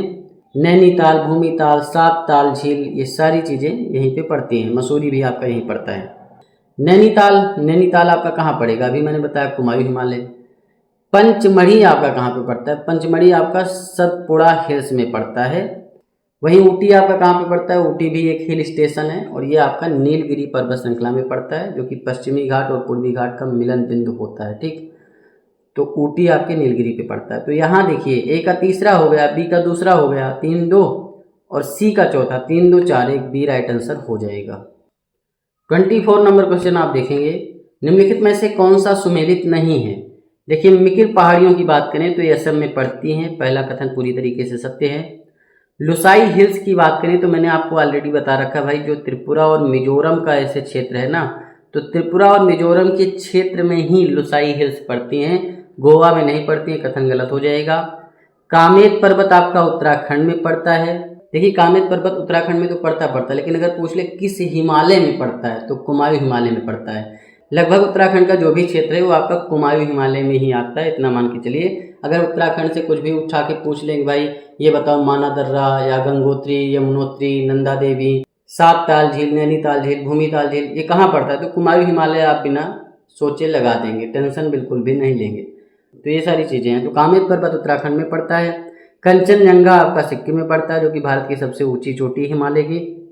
अगर भारत की सबसे ऊंची चोटी पूछे तो आपका केटू गार्डविनास्टिन होगा, जो कि ट्रांस हिमालय का पार्ट है। तो यहाँ राइट आंसर आपका बी हो जाएगा बस, क्योंकि लुसाई हिल्स जो पड़ती हैं त्रिपुरा मिजोरम में पड़ती हैं। 25 नंबर क्वेश्चन आप देखेंगे, निम्नलिखित युग्मों में से सही सुमेलित है। कामेत पर्वत उत्तराखंड में, ठीक है। नंदा देवी सिक्किम में नहीं पड़ता है, नंदा देवी जो पड़ता है ये कहाँ पड़ता है, ये आपका पड़ता है उत्तराखंड में। नंदा देवी एक चोटी है जो कि 7,817 मीटर ऊंची है। देखिए नंदा देवी पर्वत की बात करें और कामेत पर्वत की बात करें तो ये आपका कुमायूं हिमालय में पड़ेगा। वहीं धौलागिरी जो है ये आपका हिमाचल प्रदेश में पड़ता है, और ये नेपाल हिमालय का क्षेत्र है, तो ये चीज़ आप ध्यान रखेंगे। तो यहाँ फिलहाल आपके 1 और 3 सुमेलित हैं, दूसरा नहीं सुमेलित है, तो 1, 3 राइट आंसर हो जाएगा, बी ही सही है। देखिए अगला क्वेश्चन करें उससे पहले हिमालय के बारे में थोड़ी जानकारी आप जान लीजिए। देखिए हिमालय क्या है, आपकी उत्तरी पर्वत श्रृंखला है भारत की, मतलब उत्तर की तरफ पड़ती है तो उत्तरी पर्वत श्रृंखला है। देखिए हिमालय पर्वत भौगोलिक रूप से क्या है, युवा है, मतलब अभी अभी जो है पैदा हुआ है, ये मान के चलिए। और साथ में ये क्या है, वलित पर्वत है, मतलब मुड़ा हुआ है। तो इस तरीके से देखा जाए तो विश्व का नवीनतम मुड़दार पर्वत श्रृंखला है आपका हिमालय। हिमालय की उत्पत्ति की जानकारी जो मिलती है कोबर के भूसन्नति सिद्धांत से पता चलता है, और साथ में हैरी हेस नाम के एक विज्ञानी हैं जो कि अमेरिकी विज्ञानी हैं, इनकी प्लेट विवर्तनिक सिद्धांत है उससे भी पता चलता है। तो दो वैज्ञानिकों के नाम जरूर याद रखेंगे भाई, कोबर का भूसन्नति का जो सिस्टम था उसके अनुसार, और अमेरिकी वो वैज्ञानिक थे हैरी हेस। अब यहाँ बात कर लेते हैं कोबर के भूसन्नति प्रोग्राम के बारे में। भाई कोबर का भूसन्नति प्रोग्राम क्या था, सिद्धांत क्या था? देखिए कोबर का कहना था कि आज से 7 करोड़ वर्ष पूर्व, 7 करोड़ वर्ष पूर्व हिमालय के स्थान पर क्या था, टेथिस भूसन्नति था। मतलब यहाँ पर टेथिस सागर था, ठीक, यहाँ पर एक सागर था। फिर होता क्या है कि उत्तर में आपका क्या होता है, अंगारा लैंड होता है। उत्तर मतलब इधर ये अंगारा लैंड है, और ये आपका होता है गोंडवाना लैंड। बीच में आपका टेथिस सागर था, इधर आपका अंगारा लैंड था। ए से अंगारा हो गया और जी से गोंडवाना हो गया। तो इसके बीच में बहुत ज़्यादा अवसाद वगैरह टेथिस सागर में जमा होता रहा नदियों के द्वारा। इधर भी नदियाँ थी, इधर भी नदियाँ थी, तो बहुत ज़्यादा अवसाद इकट्ठा हो गया। और फिर जो है गोंडवाना लैंड और अंगारा लैंड दोनों पति पत्नी की तरह एक दूसरे की तरफ बढ़ते हैं, भाई हम मिलेंगे।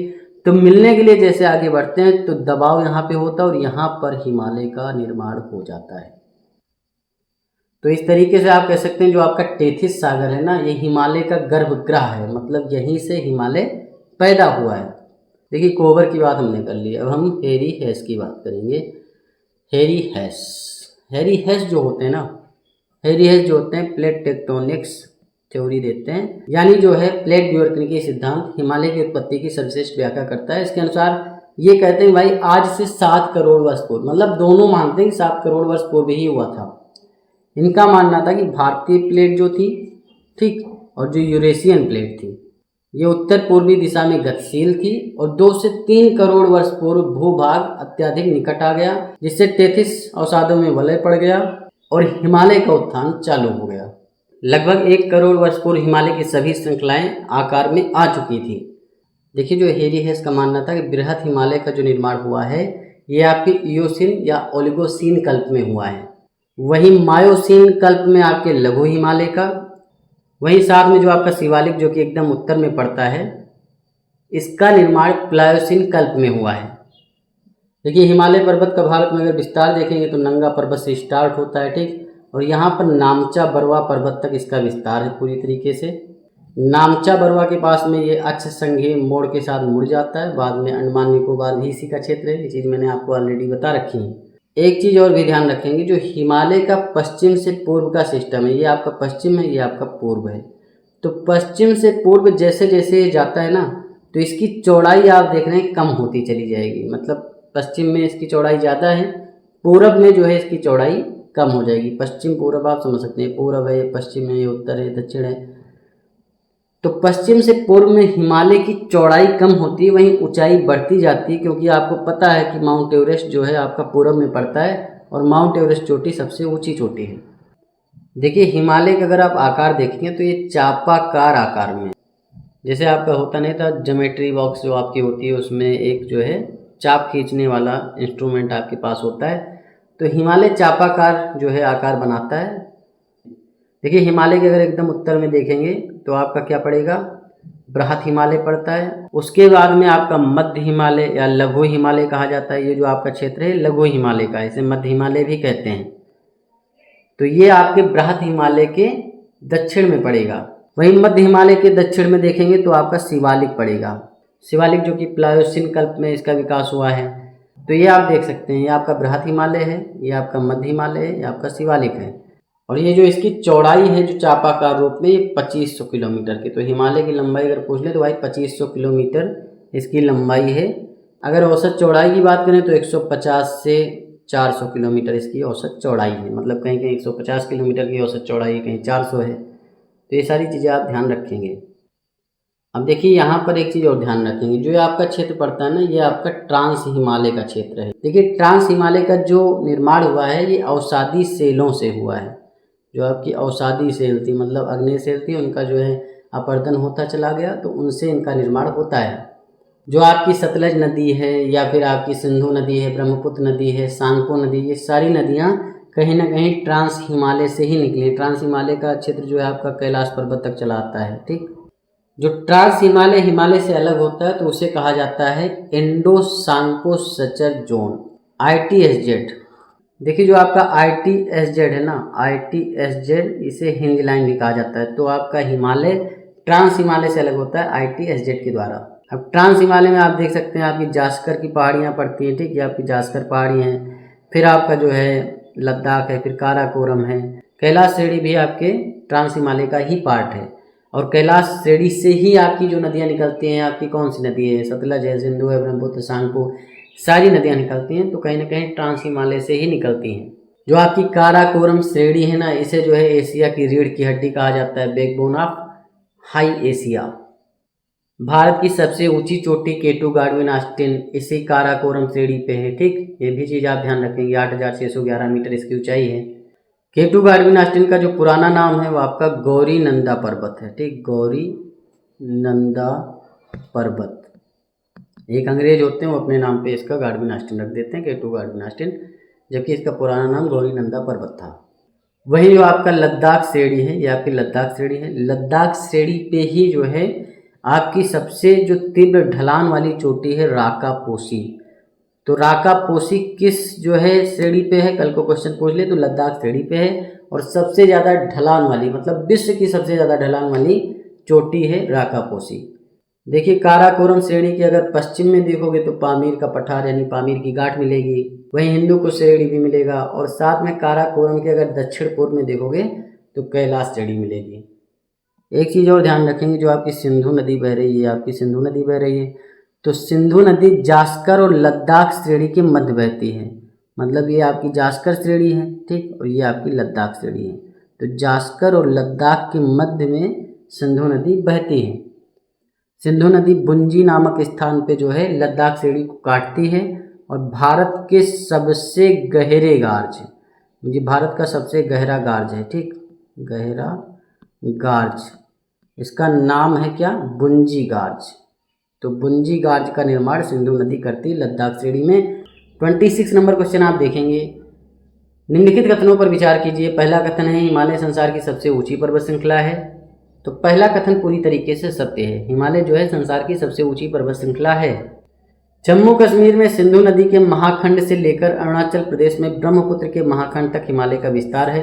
तो मैंने अभी आपको बताया भाई, सिंधु नदी जो है गार्ज बनाती है कहाँ पे, बुंजी गार्ज बनाती है लद्दाख श्रेणी में। और लद्दाख श्रेणी क्या है, जास्कर का ही पार्ट है। तो वही बुंजी में जहाँ पर गार्ज का निर्माण करती है, वहाँ से लेकर के ब्रह्मपुत्र का जो गहरा गार्ज बनता है, जो कि ब्रह्मपुत्र नदी बनाती है, तो वहाँ तक हिमालय का विस्तार एकदम सही बात है, 2500 किलोमीटर का। तो एक और दो दोनों सही हैं, तो यहाँ पर आपका राइट आंसर सी हो जाएगा। बस देखिए अगला क्वेश्चन करें, उससे पहले हिमाद्री यानी सर्वोच्च हिमालय की बात कर लेते हैं। मैंने आपको बताया भाई, जो हिमालय है चापाकार आकार में है, और जो आपका सबसे उत्तरी पार्ट है इसे हम कहते हैं हिमाद्री कह लीजिए, ठीक, या आप सर्वोच्च हिमालय कह लीजिए, ठीक, सर्वोच्च हिमालय कह लीजिए, या फिर आप जो इसे बृहत हिमालय की संज्ञा भी दे सकते हैं। ये आपका क्या है, हिमाद्री कह लीजिए, सर्वोच्च हिमालय कह लीजिए, बृहत हिमालय कह लीजिए। यही एक आपकी श्रेणी है जो कि निरंतरता बनाए रखे, मतलब नामचा बरवा पर्वत तक जाकर के मुड़ जाती है, फिर अंडमान निकोबार में जाकर के निकलती है। और वहीं आप लघु हिमालय देखेंगे, शिवालिक देखेंगे, तो क्योंकि ये इनके बाद पैदा हुई हैं तो उनका निरंतरता का क्रम जो है कम है। इस श्रेणी की क्रोड ग्रेनाइट सेल से बनी है, जिसके आसपास कायांत्रित और अवसादी सेलें भी मिलती हैं, चीज़ भी ध्यान रखेंगे। इस श्रेणी के पूर्वी पर नामचा बरवा शिखर है, एकदम सही बात है। संसार की जो सबसे ऊंची चोटी है माउंट एवरेस्ट, हिमाद्री यानी सर्वोच्च हिमालय पर्वत श्रेणी में ही स्थित है। कंचनजंगा, मकालू, धौलागिरी, अन्नपूर्णा, ये सारी हिमाद्री की ही चोटियां हैं जिनकी ऊंचाई 8000 मीटर से अधिक है। कंचनजंगा भारत में हिमालय का सर्वोच्च शिखर है। अब यहाँ पर आप 27 नंबर क्वेश्चन देखेंगे, हिमाद्री यानी सर्वोच्च हिमालय के संदर्भ में निम्नलिखित कथनों पर विचार कीजिए। पहला कथन है, यह हिमालय की सबसे उत्तरी तथा सबसे ऊंची पर्वत श्रृंखला है। पहला कथन पूरी तरीके से सत्य है। इस श्रेणी के पश्चिम छोर पर नामचा बरवा शिखर स्थित है, तो गलत हो जाएगा, क्योंकि जो नामचा बरवा शिखर है जो कि 7,756 मीटर है। ये आपके अरुणाचल प्रदेश में पड़ता है। अरुणाचल प्रदेश आपको पता है पूरब में है। दूसरा कथन गलत हो जाएगा। उपयुक्त कथनों में से कौन सा सही है? तो केवल एक सही है, ए राइट आंसर हो जाएगा। 28 नंबर क्वेश्चन आप देखेंगे, निम्नलिखित में से कौन सा भारत में हिमालय का सर्वोच्च शिखर है? कि माउंट एवरेस्ट की बात करें तो ये नेपाल में पड़ता है, ये हिमालय का सर्वोच्च शिखर है। लेकिन भारत में हिमालय का जो सर्वोच्च शिखर है वो आपका कंचनजंगा है। जो इसकी ऊंचाई है कंचनजंगा की, ये आपकी 8,598 मीटर है। अन्नपूर्णा धौलागिरी भी हिमाद्री पर्वत श्रृंखला की ही चोटी है, जो कि आपके नेपाल हिमालय के अंतर्गत आती है। नंदा देवी कामेत कुमाऊं हिमालय में आते हैं। वहीं धौलागिरी, एवरेस्ट, कंचनजंगा, अन्नपूर्णा ये सारे आपके नेपाल हिमालय के ही पार्ट हैं। तो यहाँ पर आपका राइट आंसर सी हो जाएगा, क्योंकि कंचनजंगा ही है जो कि भारत में हिमालय का सर्वोच्च पर्वत शिखर है। वहीं अगर भारत के सर्वोच्च शिखर की बात करें तो K2 गार्डविन ऑस्टिन है, जो कि ट्रांस हिमालय का पार्ट है। ये आपका प्यारा भारत, और यहाँ पर बृहत हिमालय, या आप कह लीजिए कि सर्वोच्च हिमालय कह लीजिए, या महान हिमालय कह लीजिए। बृहत हिमालय को आंतरिक हिमालय भी कहा जाता है, चीज़ भी ध्यान रखेंगे। हिमाद्री हिमालय भी कहा जाता है, चीज़ भी ध्यान रखेंगे। वहीं वाह हिमालय कहा जाता है शिवालिक को, मतलब ये बाहर की तरफ है, ये आपके सेंटर की तरफ है, ये आप सेंटर मान लीजिए। तो सेंटर की तरफ जो है उसे आंतरिक हिमालय कहा जाएगा, और वो बृहत हिमालय को कहा जाता है। शिवालिक हिमालय बाहर की तरफ है, इसे वाह हिमालय कहा जाएगा। क्या कहा जाएगा? वाह हिमालय। और बीच में आपका पड़ता है लघु हिमालय या मध्य हिमालय। देखिए, जो आपका बृहत हिमालय कह लीजिए, सर्वोच्च हिमालय, आंतरिक हिमालय, तो ये नंगा पर्वत से स्टार्ट होता है और निरंतरता बनाए हुए और नामचा बरवा तक गया है। सर्वाधिक ऊंची पर्वत श्रृंखला कंचनजंगा, मकालू, माउंट एवरेस्ट सब इसी पे हैं। जो इसकी औसत ऊंचाई है 6100 मीटर है। ठीक, औसत ऊंचाई की बात हो रही। जितनी भी चोटियाँ आप देख रहे हैं 8000 से ऊपर ही हैं, लेकिन औसत ऊंचाई की बात करें तो 6100 मीटर इसकी औसत ऊंचाई है। इसकी चौड़ाई आपकी 120 से 190 किलोमीटर है। ठीक, ये चीज़ ध्यान रखेंगे।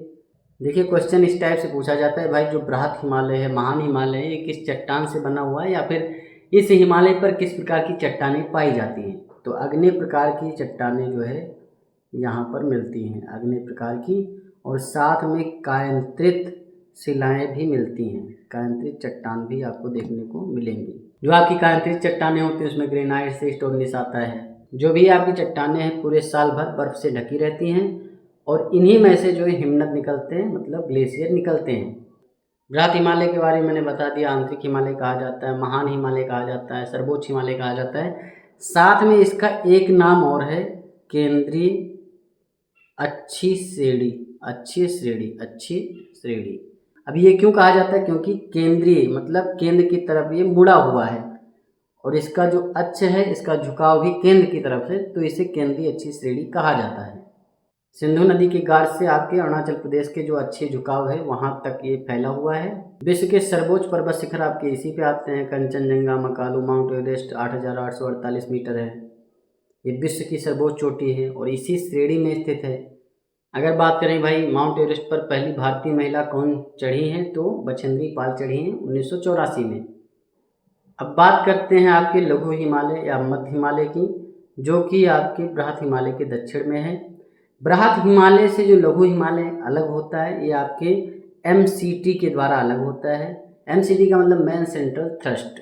जो लघु हिमालय की चौड़ाई है ये आपके 60 से 80 किलोमीटर है। ठीक, जिस तरीके से आपकी बृहत हिमालय की जो चौड़ाई थी 120 से 90 किलोमीटर थी, इसकी क्या थी? 120 से 190 किलोमीटर चौड़ाई थी।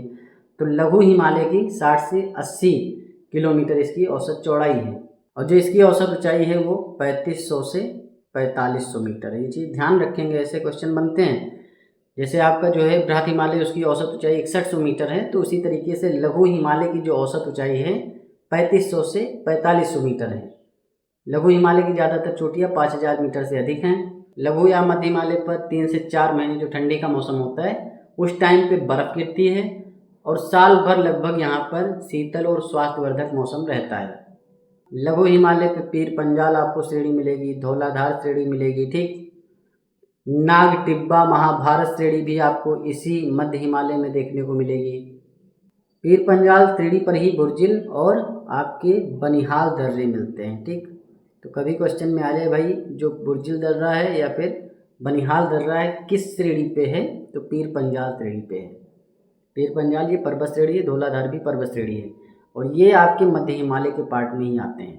जो पीर पंजाल आपकी श्रेणी आती है मध्य हिमालय के अंतर्गत, उसमें बुर्जिल और बनिहाल दर्रा मिलता है। मध्य हिमालय के अंतर्गत ही कश्मीर घाटी आती है, लाहौल घाटी जो कि हिमाचल प्रदेश में पड़ती है, स्पीति घाटी, कांगड़ा घाटी, कुल्लू घाटी। मध्य हिमालय के पार्ट को जो है पहाड़ी नगरों के लिए जाना जाता है, मतलब यहाँ पर पहाड़ी नगर काफ़ी ज़्यादा मिलते हैं। मध्य हिमालय बृहद हिमालय से अलग होता है आपके MCT के द्वारा। मेन सेंट्रल थ्रेड कह लीजिए या मेन बाउंड्री फॉल्ट कह लीजिए, तो कहीं कहीं आपको MBF भी लिखा मिलेगा, मेन बाउंड्री फॉल्ट। और वहीं जो ये आपके शिवालिक से अलग होता है तो उसका नाम है क्या, HFF। HFF का मतलब होता है हिमालय फ्रंट फॉल्ट।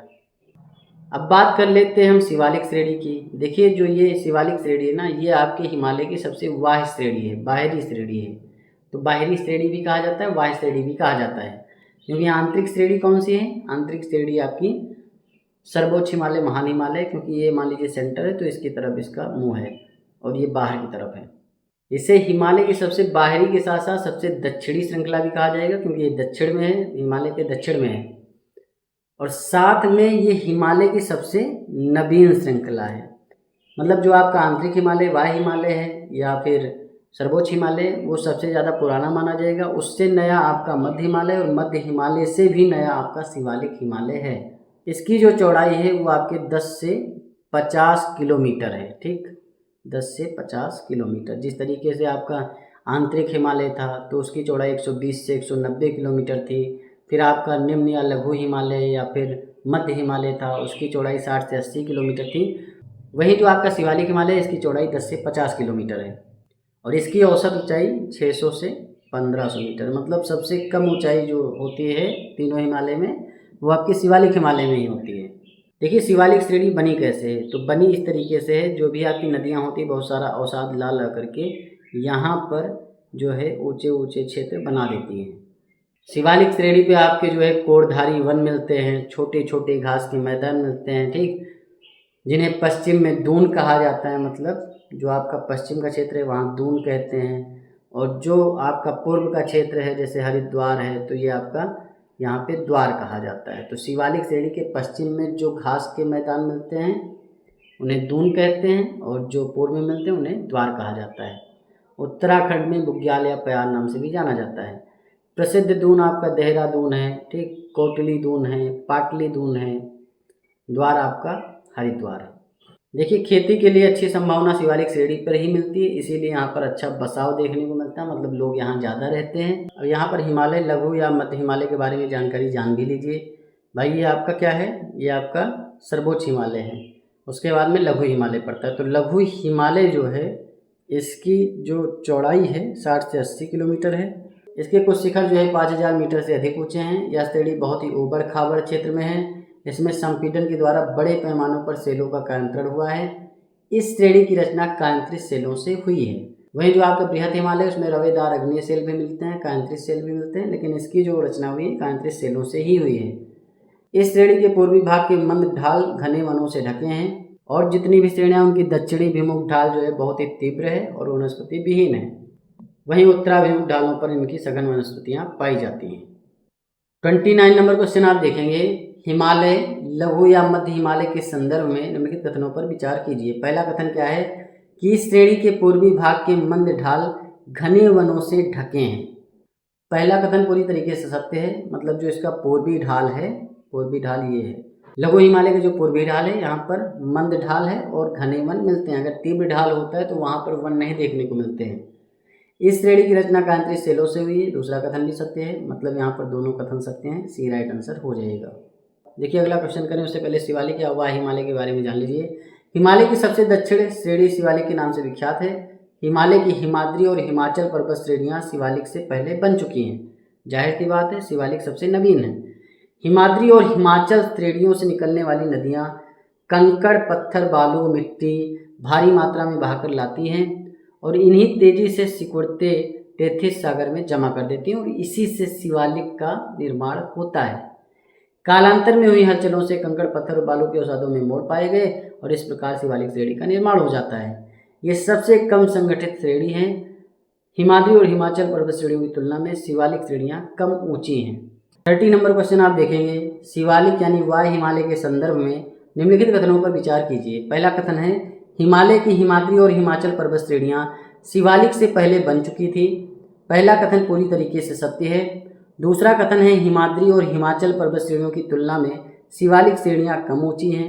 दूसरा कथन भी सत्य है। उपयुक्त कथनों में से कौन सा सही है? दोनों सही, सी राइट आंसर हो जाएगा।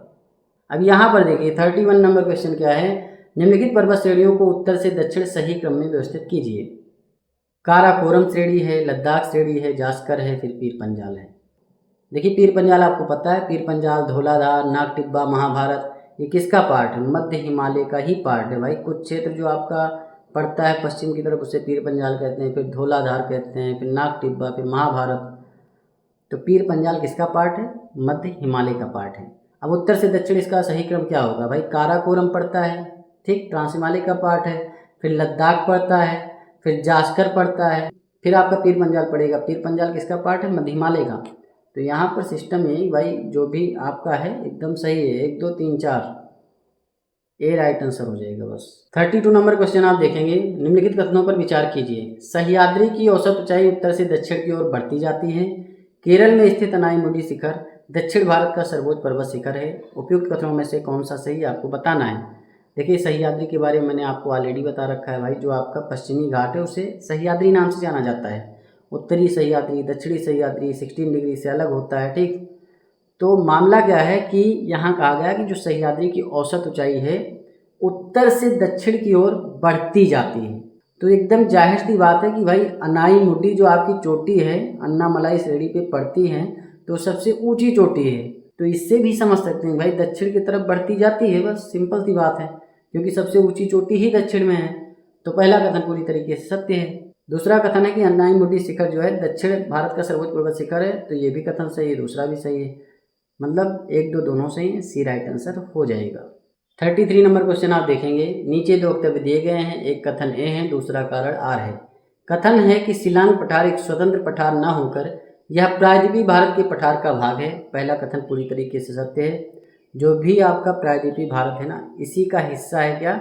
शिलांग पठार। और शिलांग पठार का हिस्सा है राजमहल की पहाड़ियाँ। मतलब प्रायद्वीपीय भारत का जो विस्तार है वो राजमहल पहाड़ी तक है, और राजमहल पहाड़ी का ही पूर्वी भाग क्या है? शिलांग पठार है।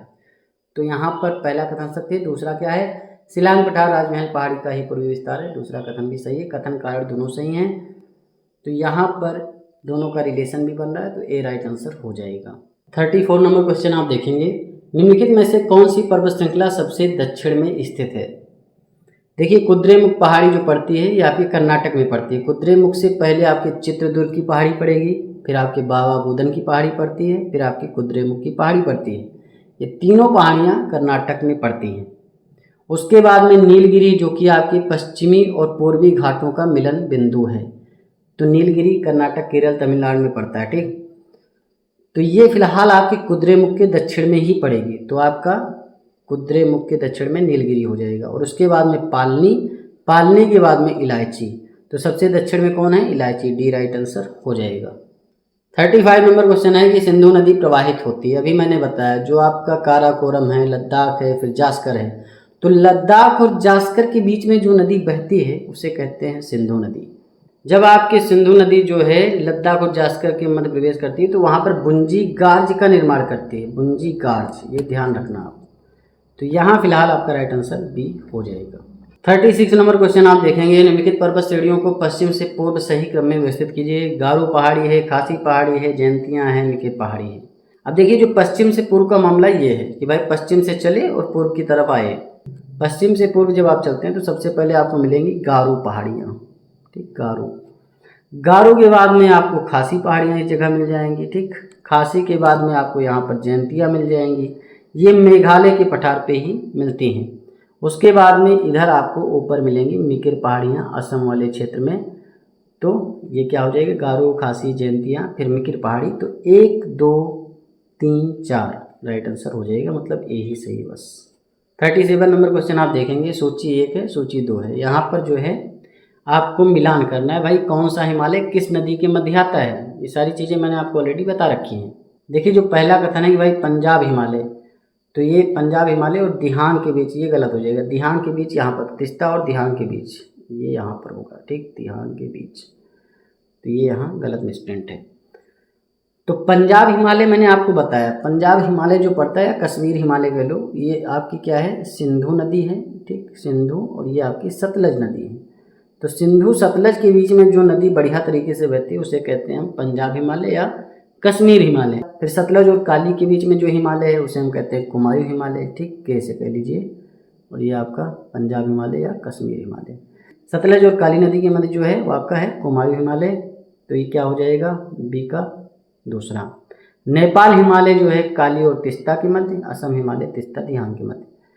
तो ए का क्या है, तीसरा है, और बी का दूसरा। 3 2 4 1 राइट आंसर हो जाएगा। तो 3 2 4 1 यहाँ पर बी में है, बी ही राइट आंसर हो जाएगा।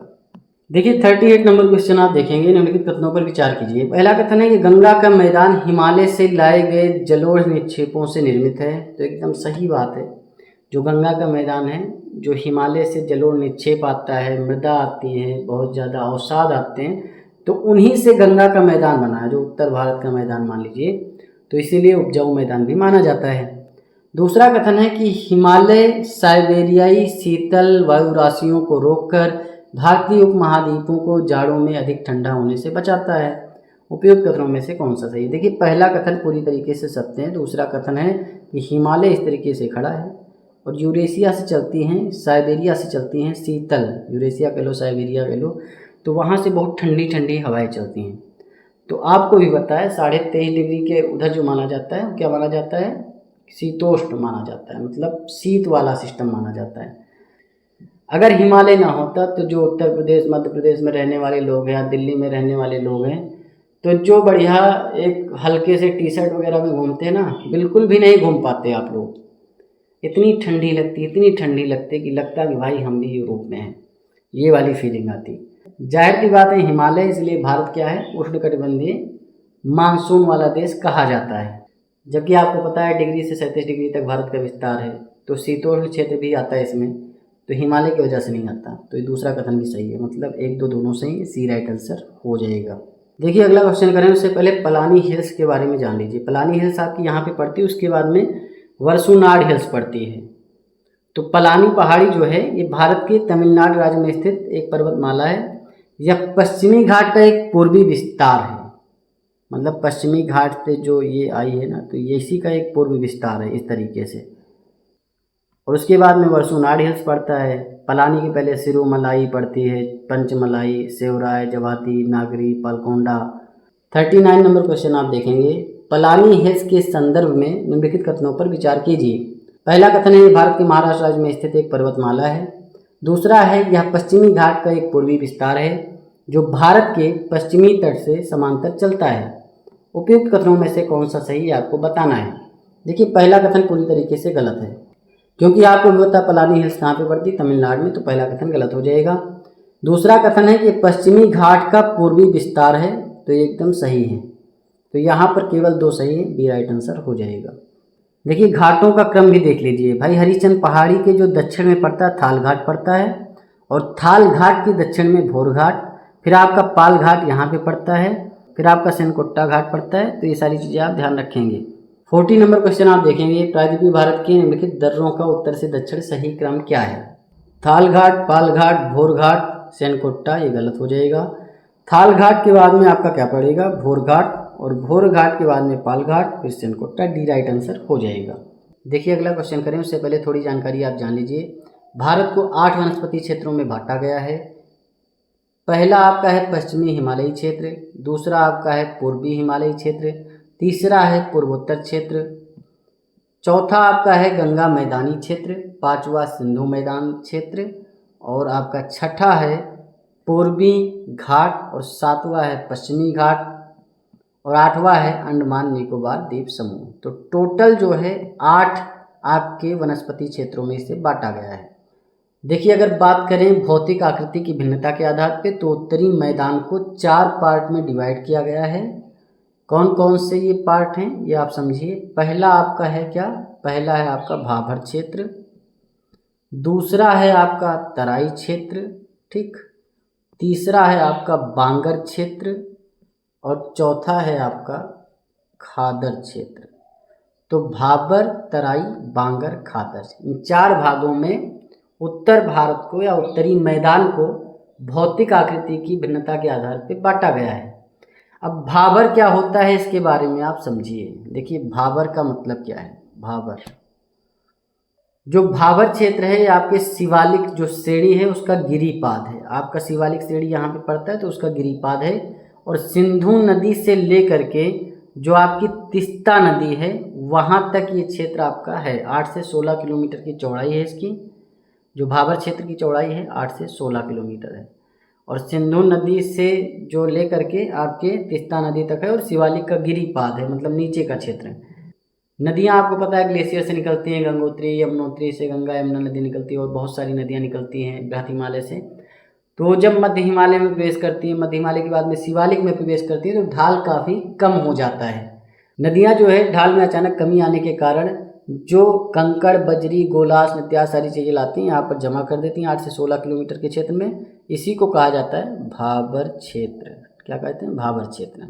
उत्तर भारत में जो आपका शिवालिक है या उप हिमालय क्षेत्र के समांतर जो फैला हुआ समतल मैदान है उसको क्या कहते हैं? भाबर क्षेत्र कहते हैं। इस तरीके से भी आप याद रख सकते हैं।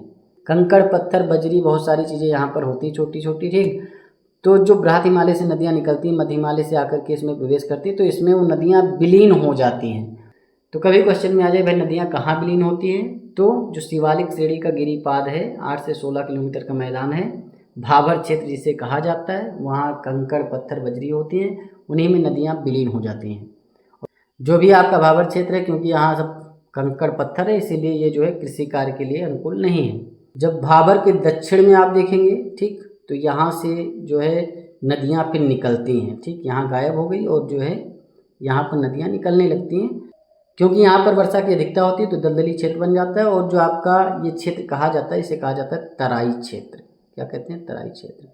ये 15 से 30 किलोमीटर का क्षेत्र होता है। भाबर क्षेत्र आपका 8 से 10 किलोमीटर का क्षेत्र था। यहाँ पर कंकड़ पत्थर थे, यहाँ पर क्या है? दलदली क्षेत्र है।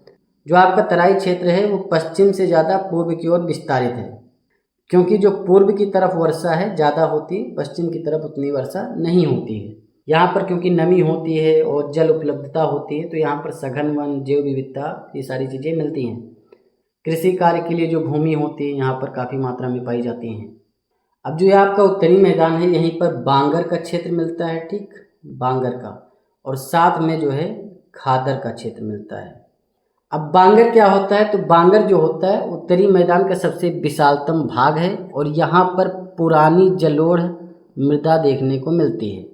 बांगर क्षेत्र आपके नदियों के बाढ़ वाले मैदान के ऊपर स्थित है, वहीं खादर क्षेत्र जो है नदियों के बाढ़ वाले स्थान के नीचे स्थित है। वहीं बांगर क्षेत्र की बात करें तो ये जो है वेदिका की आकृति बनाता है, ठीक।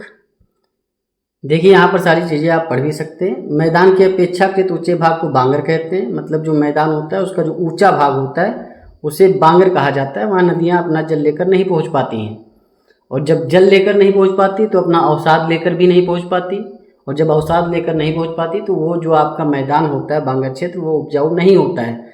वहाँ पर जो भी आपके कैल्शियम कार्बोनेट के बड़े बड़े ढीले पाए जाते हैं। इस भाग में नदियों की बाढ़ का पानी कभी नहीं पहुँचता। इसके विपरीत जो खादर मैदान होता है वो निचला भाग होता है, वहाँ पर नदियों का पानी भी पहुँचता है और बाढ़ का पानी भी साल भर पहुँचता रहता है।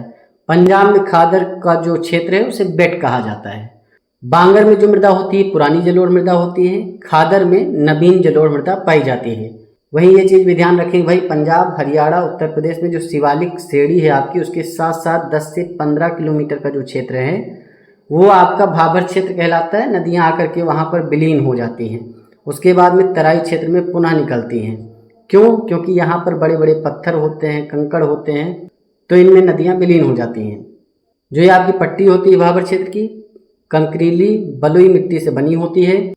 ग्रीष्म ऋतु में छोटे छोटे नदी नाले इस पट्टी में भूमिगत हो जाते हैं। इस पट्टी को पार करके इसका जल धरातल पर पुनः आता है और वो क्षेत्र आपका तराई का क्षेत्र कहा जाता है। 15 से 30 किलोमीटर तराई क्षेत्र की चौड़ाई होती है और ये एक तरह का दलदली क्षेत्र होता है। 41 नंबर क्वेश्चन आप देखेंगे, निम्नलिखित में से किस राज्य के खादर क्षेत्र को बेट कहा जाता है?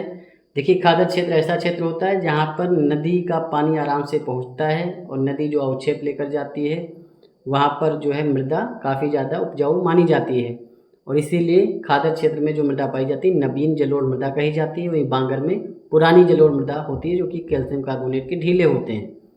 तो खादर क्षेत्र को बेट कहा जाता है पंजाब में, सी राइट आंसर हो जाएगा। 42 नंबर क्वेश्चन देखेंगे। उत्तर भारत की भाबर पट्टी के संदर्भ में निम्नलिखित कथनों पर विचार कीजिए। यह पट्टी कंकरीली बलुई मिट्टी से बनी है, एकदम सही बात है। जो आपका भाबर क्षेत्र है 10 से 15 किलोमीटर का क्षेत्र पड़ता है। इसमें आपके कंकड़, पत्थर, बलुई मिट्टी, ये सारी चीज़ें होती हैं। नदियाँ आकर के इसमें विलीन हो जाती हैं, फिर तराई क्षेत्र में निकल जाती हैं। ग्रीष्म ऋतु में छोटे छोटे नदी नाले इस पट्टी में भूमिगत हो जाते हैं। तो दूसरा कथन भी सत्य है। उपयुक्त कथनों में से कौन सा सही है ये आपको बताना है। तो यहाँ दोनों कथन सही है, सी राइट आंसर हो जाएगा। देखिए, जो आपका उत्तरी विशाल मैदान है ना, उसे 4 भागों में डिवाइड किया गया है। पश्चिमी मैदान, उत्तरी मध्य मैदान, पूर्वी मैदान, ब्रह्मपुत्र का मैदान। तो जो पश्चिमी मैदान है इस तरफ पड़ेगा, उत्तरी मध्य मैदान आपका यहाँ पे पड़ेगा, पूर्वी मैदान आपका यहाँ पे पड़ेगा और ब्रह्मपुत्र का मैदान आपका यहाँ पे पड़ेगा। जो आपका पश्चिमी मैदान है ना, इसमें आपके राजस्थान का मरुस्थल आता है, अरावली पर्वत श्रेणी आती है और पश्चिमी बांगर क्षेत्र आते हैं। उत्तरी मैदान के इस भाग में बीकानेर का उपजाऊ क्षेत्र भी है और पश्चिमी मैदान से लूनी नदी कच्छ के रन में जाकर के विलीन हो जाती है।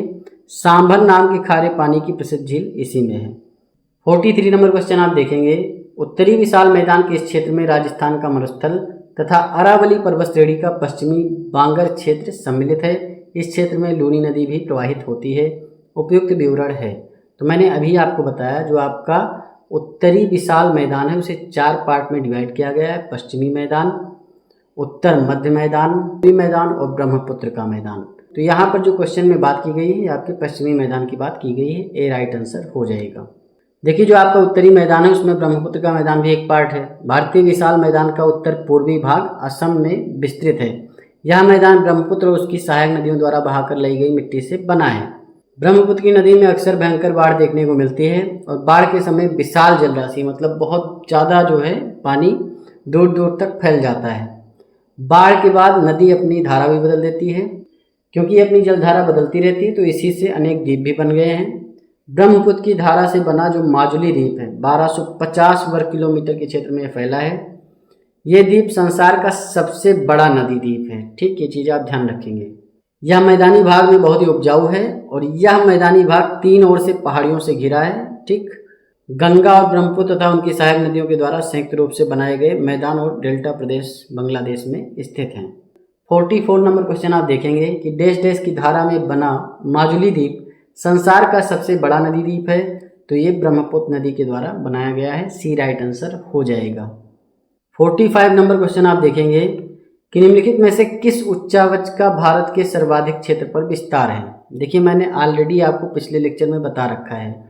जो भारत में मैदान है 43% है, वहीं जो पठार है वो आपका 28% है। जो पहाड़ियाँ हैं भारत में, ठीक, पहाड़ियाँ वो आपकी 18% हैं। जो आपके पर्वत हैं वो आपके 11% हैं। तो यहाँ पर अगर आप देखेंगे तो भाई मैदान सबसे ज़्यादा है, बी राइट आंसर हो जाएगा। अब यहाँ पर आप देख भी सकते हैं भारत का कुल क्षेत्रफल निम्न उच्चावच में आता है। मैदान इतने परसेंट है, पठार इतने परसेंट, पहाड़ी इतने परसेंट, पर्वत इतने परसेंट। देखिए, भारत का जो विशाल मैदान है उसमें नदियाँ जो हैं अपना जो है मार्ग परिवर्तन करती रहती हैं। मतलब इंसान ही नहीं बदलता, नदियाँ भी बदलती रहती हैं। अकबर के समय में जो झेलम नदी थी और चिनाब नदी थी, सिंधु नदी से डच नामक स्थान पर मिलती थी। अब ये 100 किलोमीटर दूर जाकर के मिठानकोट, जो कि अब पाकिस्तान में, वहाँ पे मिलती हैं। मुल्तान उस समय रावी नदी के तट पर था, वर्तमान में रावी नदी से 50 किलोमीटर दूरी पर है। तो ये नदी अपना मार्ग बदलती इसी कारण से। अब मुल्तान तो उठ के कहीं नहीं गया, लेकिन नदी मुड़ गई कहीं ना कहीं, तो फिर वो 50 किलोमीटर दूर हो गई। बंगाल के पुराने नक्शे को देखने से पता चलता है कि 150 वर्ष पूर्व ब्रह्मपुत्र नदी ढाका के पूर्व में माधोपुर जंगल से होकर बहती थी, लेकिन आज ढाका के पश्चिम में बहती है। 46 नंबर क्वेश्चन आप देखेंगे। नीचे 2 वक्तव्य दिए गए हैं, एक कथन ए है, दूसरा कारण आर है। कथन है कि लगभग 2 शताब्दी पूर्व ब्रह्मपुत्र नदी ढाका के पूर्व से होकर बहती थी, लेकिन वर्तमान में ढाका के पश्चिम में बहती है। पहला कथन पूरी तरीके से सत्य है। दूसरा है कि भारत के विशाल मैदान की नदियां अपने प्रवाह मार्ग में परिवर्तन के लिए बदनाम हैं। तो दूसरा कथन भी सत्य है, क्योंकि नदियां अपने प्रवाह मार्ग में परिवर्तन के लिए बदनाम है। इसी कारण से ब्रह्मपुत्र नदी भी पहले ढाका के पूर्व में बहती थी और बाद में ढाका के पश्चिम में बहने लगी। तो यहाँ ए राइट आंसर हो जाएगा। यहाँ पर आप देखेंगे भारत के राज्यों में किस जगह कितनी वर्षा होती है। जैसा कि आपको पता है भाई 200 सेंटीमीटर से ऊपर अगर वर्षा होती है तो वहाँ पर सदाबहार वन पाए जाते हैं। उसी तरीके से 100 से 200 सेंटीमीटर के बीच वर्षा होती है तो उष्णकटिबंधीय वन पाए जाते हैं। तो यहाँ आप देख सकते हैं जो अधिक वर्षा वाले क्षेत्र हैं 200 सेंटीमीटर से अधिक असम का क्षेत्र है, गंगा का डेल्टा क्षेत्र है, हिमालय का दक्षिणी ढाल है, मिजोरम है, ठीक, मणिपुर है, त्रिपुरा है, पश्चिमी तट का कोंकण तट है, ठीक, मालाबार और दक्षिणी किनारा, मतलब पश्चिमी घाट यहाँ पे पड़ता है आपका जो है कोंकण तट है और मालाबार तट है। यहाँ पर 200 सेंटीमीटर से अधिक वर्षा होती है तो सदाबहार वन पाए जाते हैं। वहीं 100 से 200 सेंटीमीटर वर्षा वाले क्षेत्र आपके मध्य प्रदेश, उड़ीसा, बिहार, पूर्वी उत्तर प्रदेश। पूर्वी उत्तर प्रदेश का मतलब उत्तर प्रदेश इस तरीके से है तो पूर्वी वाला, वहाँ पर 100 से 200 सेंटीमीटर वर्षा होती है। वहीं पश्चिमी जो आपका उत्तर प्रदेश है वहाँ पर कम वर्षा होती है। तमिलनाडु का पूर्वी भाग, पश्चिमी घाट के पूर्वोत्तर ढाल, यहाँ पर 100 से 200 सेंटीमीटर वर्षा होती है। वहीं जो आपका 50 से 100 सेंटीमीटर वर्षा वाला क्षेत्र है जैसे दक्षिण का पठार है वहाँ पर बहुत कम वर्षा होती है। पश्चिमी उत्तर प्रदेश जो आपका पड़ता है यहाँ पर भी 50 से 100 सेंटीमीटर के मध्य ही वर्षा होती है। हरियाणा का क्षेत्र है, दक्षिणी पंजाब है, पूर्वी राजस्थान, कश्मीर के कुछ भाग, गुजरात, मध्य प्रदेश का कुछ भाग, उत्तर दक्षिणी आंध्र प्रदेश एवं कर्नाटक। 50 सेंटीमीटर से भी कम वर्षा होती है पश्चिमी राजस्थान में, कच्छ तथा सौराष्ट्र में, तमिलनाडु का रायलसीमा वहाँ पे। अब यहाँ पर 47 नंबर क्वेश्चन देखेंगे। सूची 1 में वर्षा है, सूची 2 में क्षेत्र है। 200 सेंटीमीटर से जो अधिक वर्षा होती है वो कहाँ पे होती है? आपको पता है भाई असम है, गंगा डेल्टा है, हिमालय का दक्षिणी ढाल है, मिजोरम, मणिपुर, त्रिपुरा, तो यहाँ पर मिजोरम दे रखा है। 100 से 200 सेंटीमीटर जो वर्षा होती है वो आपके पश्चिमी उत्तर प्रदेश में तो नहीं होगी क्योंकि पश्चिमी उत्तर प्रदेश में आपकी 50 से 100 सेंटीमीटर वर्षा होती है। पूर्वी उत्तर प्रदेश में जो है 100 से 200 सेंटीमीटर वर्षा होती है। साथ में मध्य प्रदेश का क्षेत्र है, उड़ीसा है, बिहार है। वही 50 से 100 सेंटीमीटर वर्षा आपकी पश्चिमी उत्तर प्रदेश में होती है। 50 सेंटीमीटर से कम वर्षा पश्चिमी राजस्थान। तो ए का यहाँ पे चौथा और बी का तीसरा, 4, 3, 2, 1 राइट आंसर हो जाएगा, डी ही राइट है। देखिए अगला क्वेश्चन करें उससे पहले रेह और कल्लर के बारे में जान लीजिए कि रेह और कल्लर होता क्या है। बांगल प्रदेश के अत्यधिक सिंचाई वाले क्षेत्र में भूमि पर जमी एक नमकीन सफ़ेद परत को स्थानीय रूप से रेह या कल्लर कहा जाता है। रेह और कल्लर का जो सर्वाधिक विस्तार है यूपी और हरियाणा में है। देखिए होता क्या है कि सोडियम और मैग्नीशियम की अधिकता के कारण मिट्टी जो है लवड़ी हो जाती है और कैल्शियम और पोटेशियम की अधिकता के कारण ये क्षारीय हो जाती है, अतः यह खेती के लिए उपयुक्त नहीं होती है। इन मिट्टी को जो है स्थानीय भाषा में रेह, कल्लर, रकार, ऊसर, कार्ल, चौपेन ये सब कहा जाता है। 48 नंबर क्वेश्चन आप देखेंगे। उत्तर भारत के बांगल प्रदेश के अत्यधिक सिंचाई वाले क्षेत्र में भूमि पर जमी एक नमकीन सफ़ेद परत को स्थानीय रूप में डैश डैश नाम से जाना जाता है। तो अभी मैंने बताया रेह और कल्लर नाम से जाना जाता है, बी राइट आंसर हो जाएगा। रेगुड़ जो कहा जाता है वो काली मिट्टी को कहा जाता है।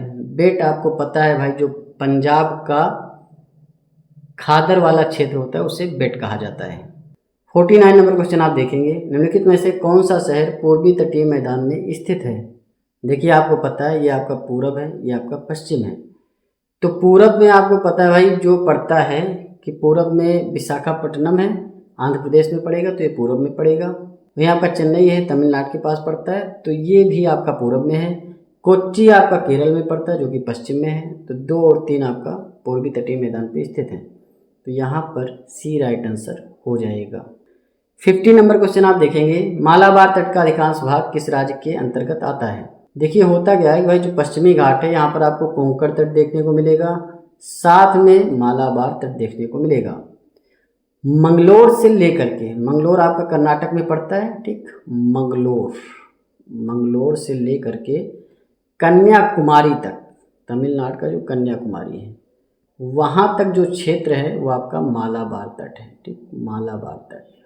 और मालाबार तट का अधिकांश हिस्सा जो पड़ता है वो केरल राज्य में पड़ता है, ठीक, ये चीज़ आप ध्यान रखेंगे। तो यहाँ पर सी राइट आंसर हो जाएगा। तमिलनाडु का जो तट है उसे कोरोमंडल तट कहा जाता है। तो ये था आपका सिलेक्शन सीरीज का 23 नंबर का लेक्चर।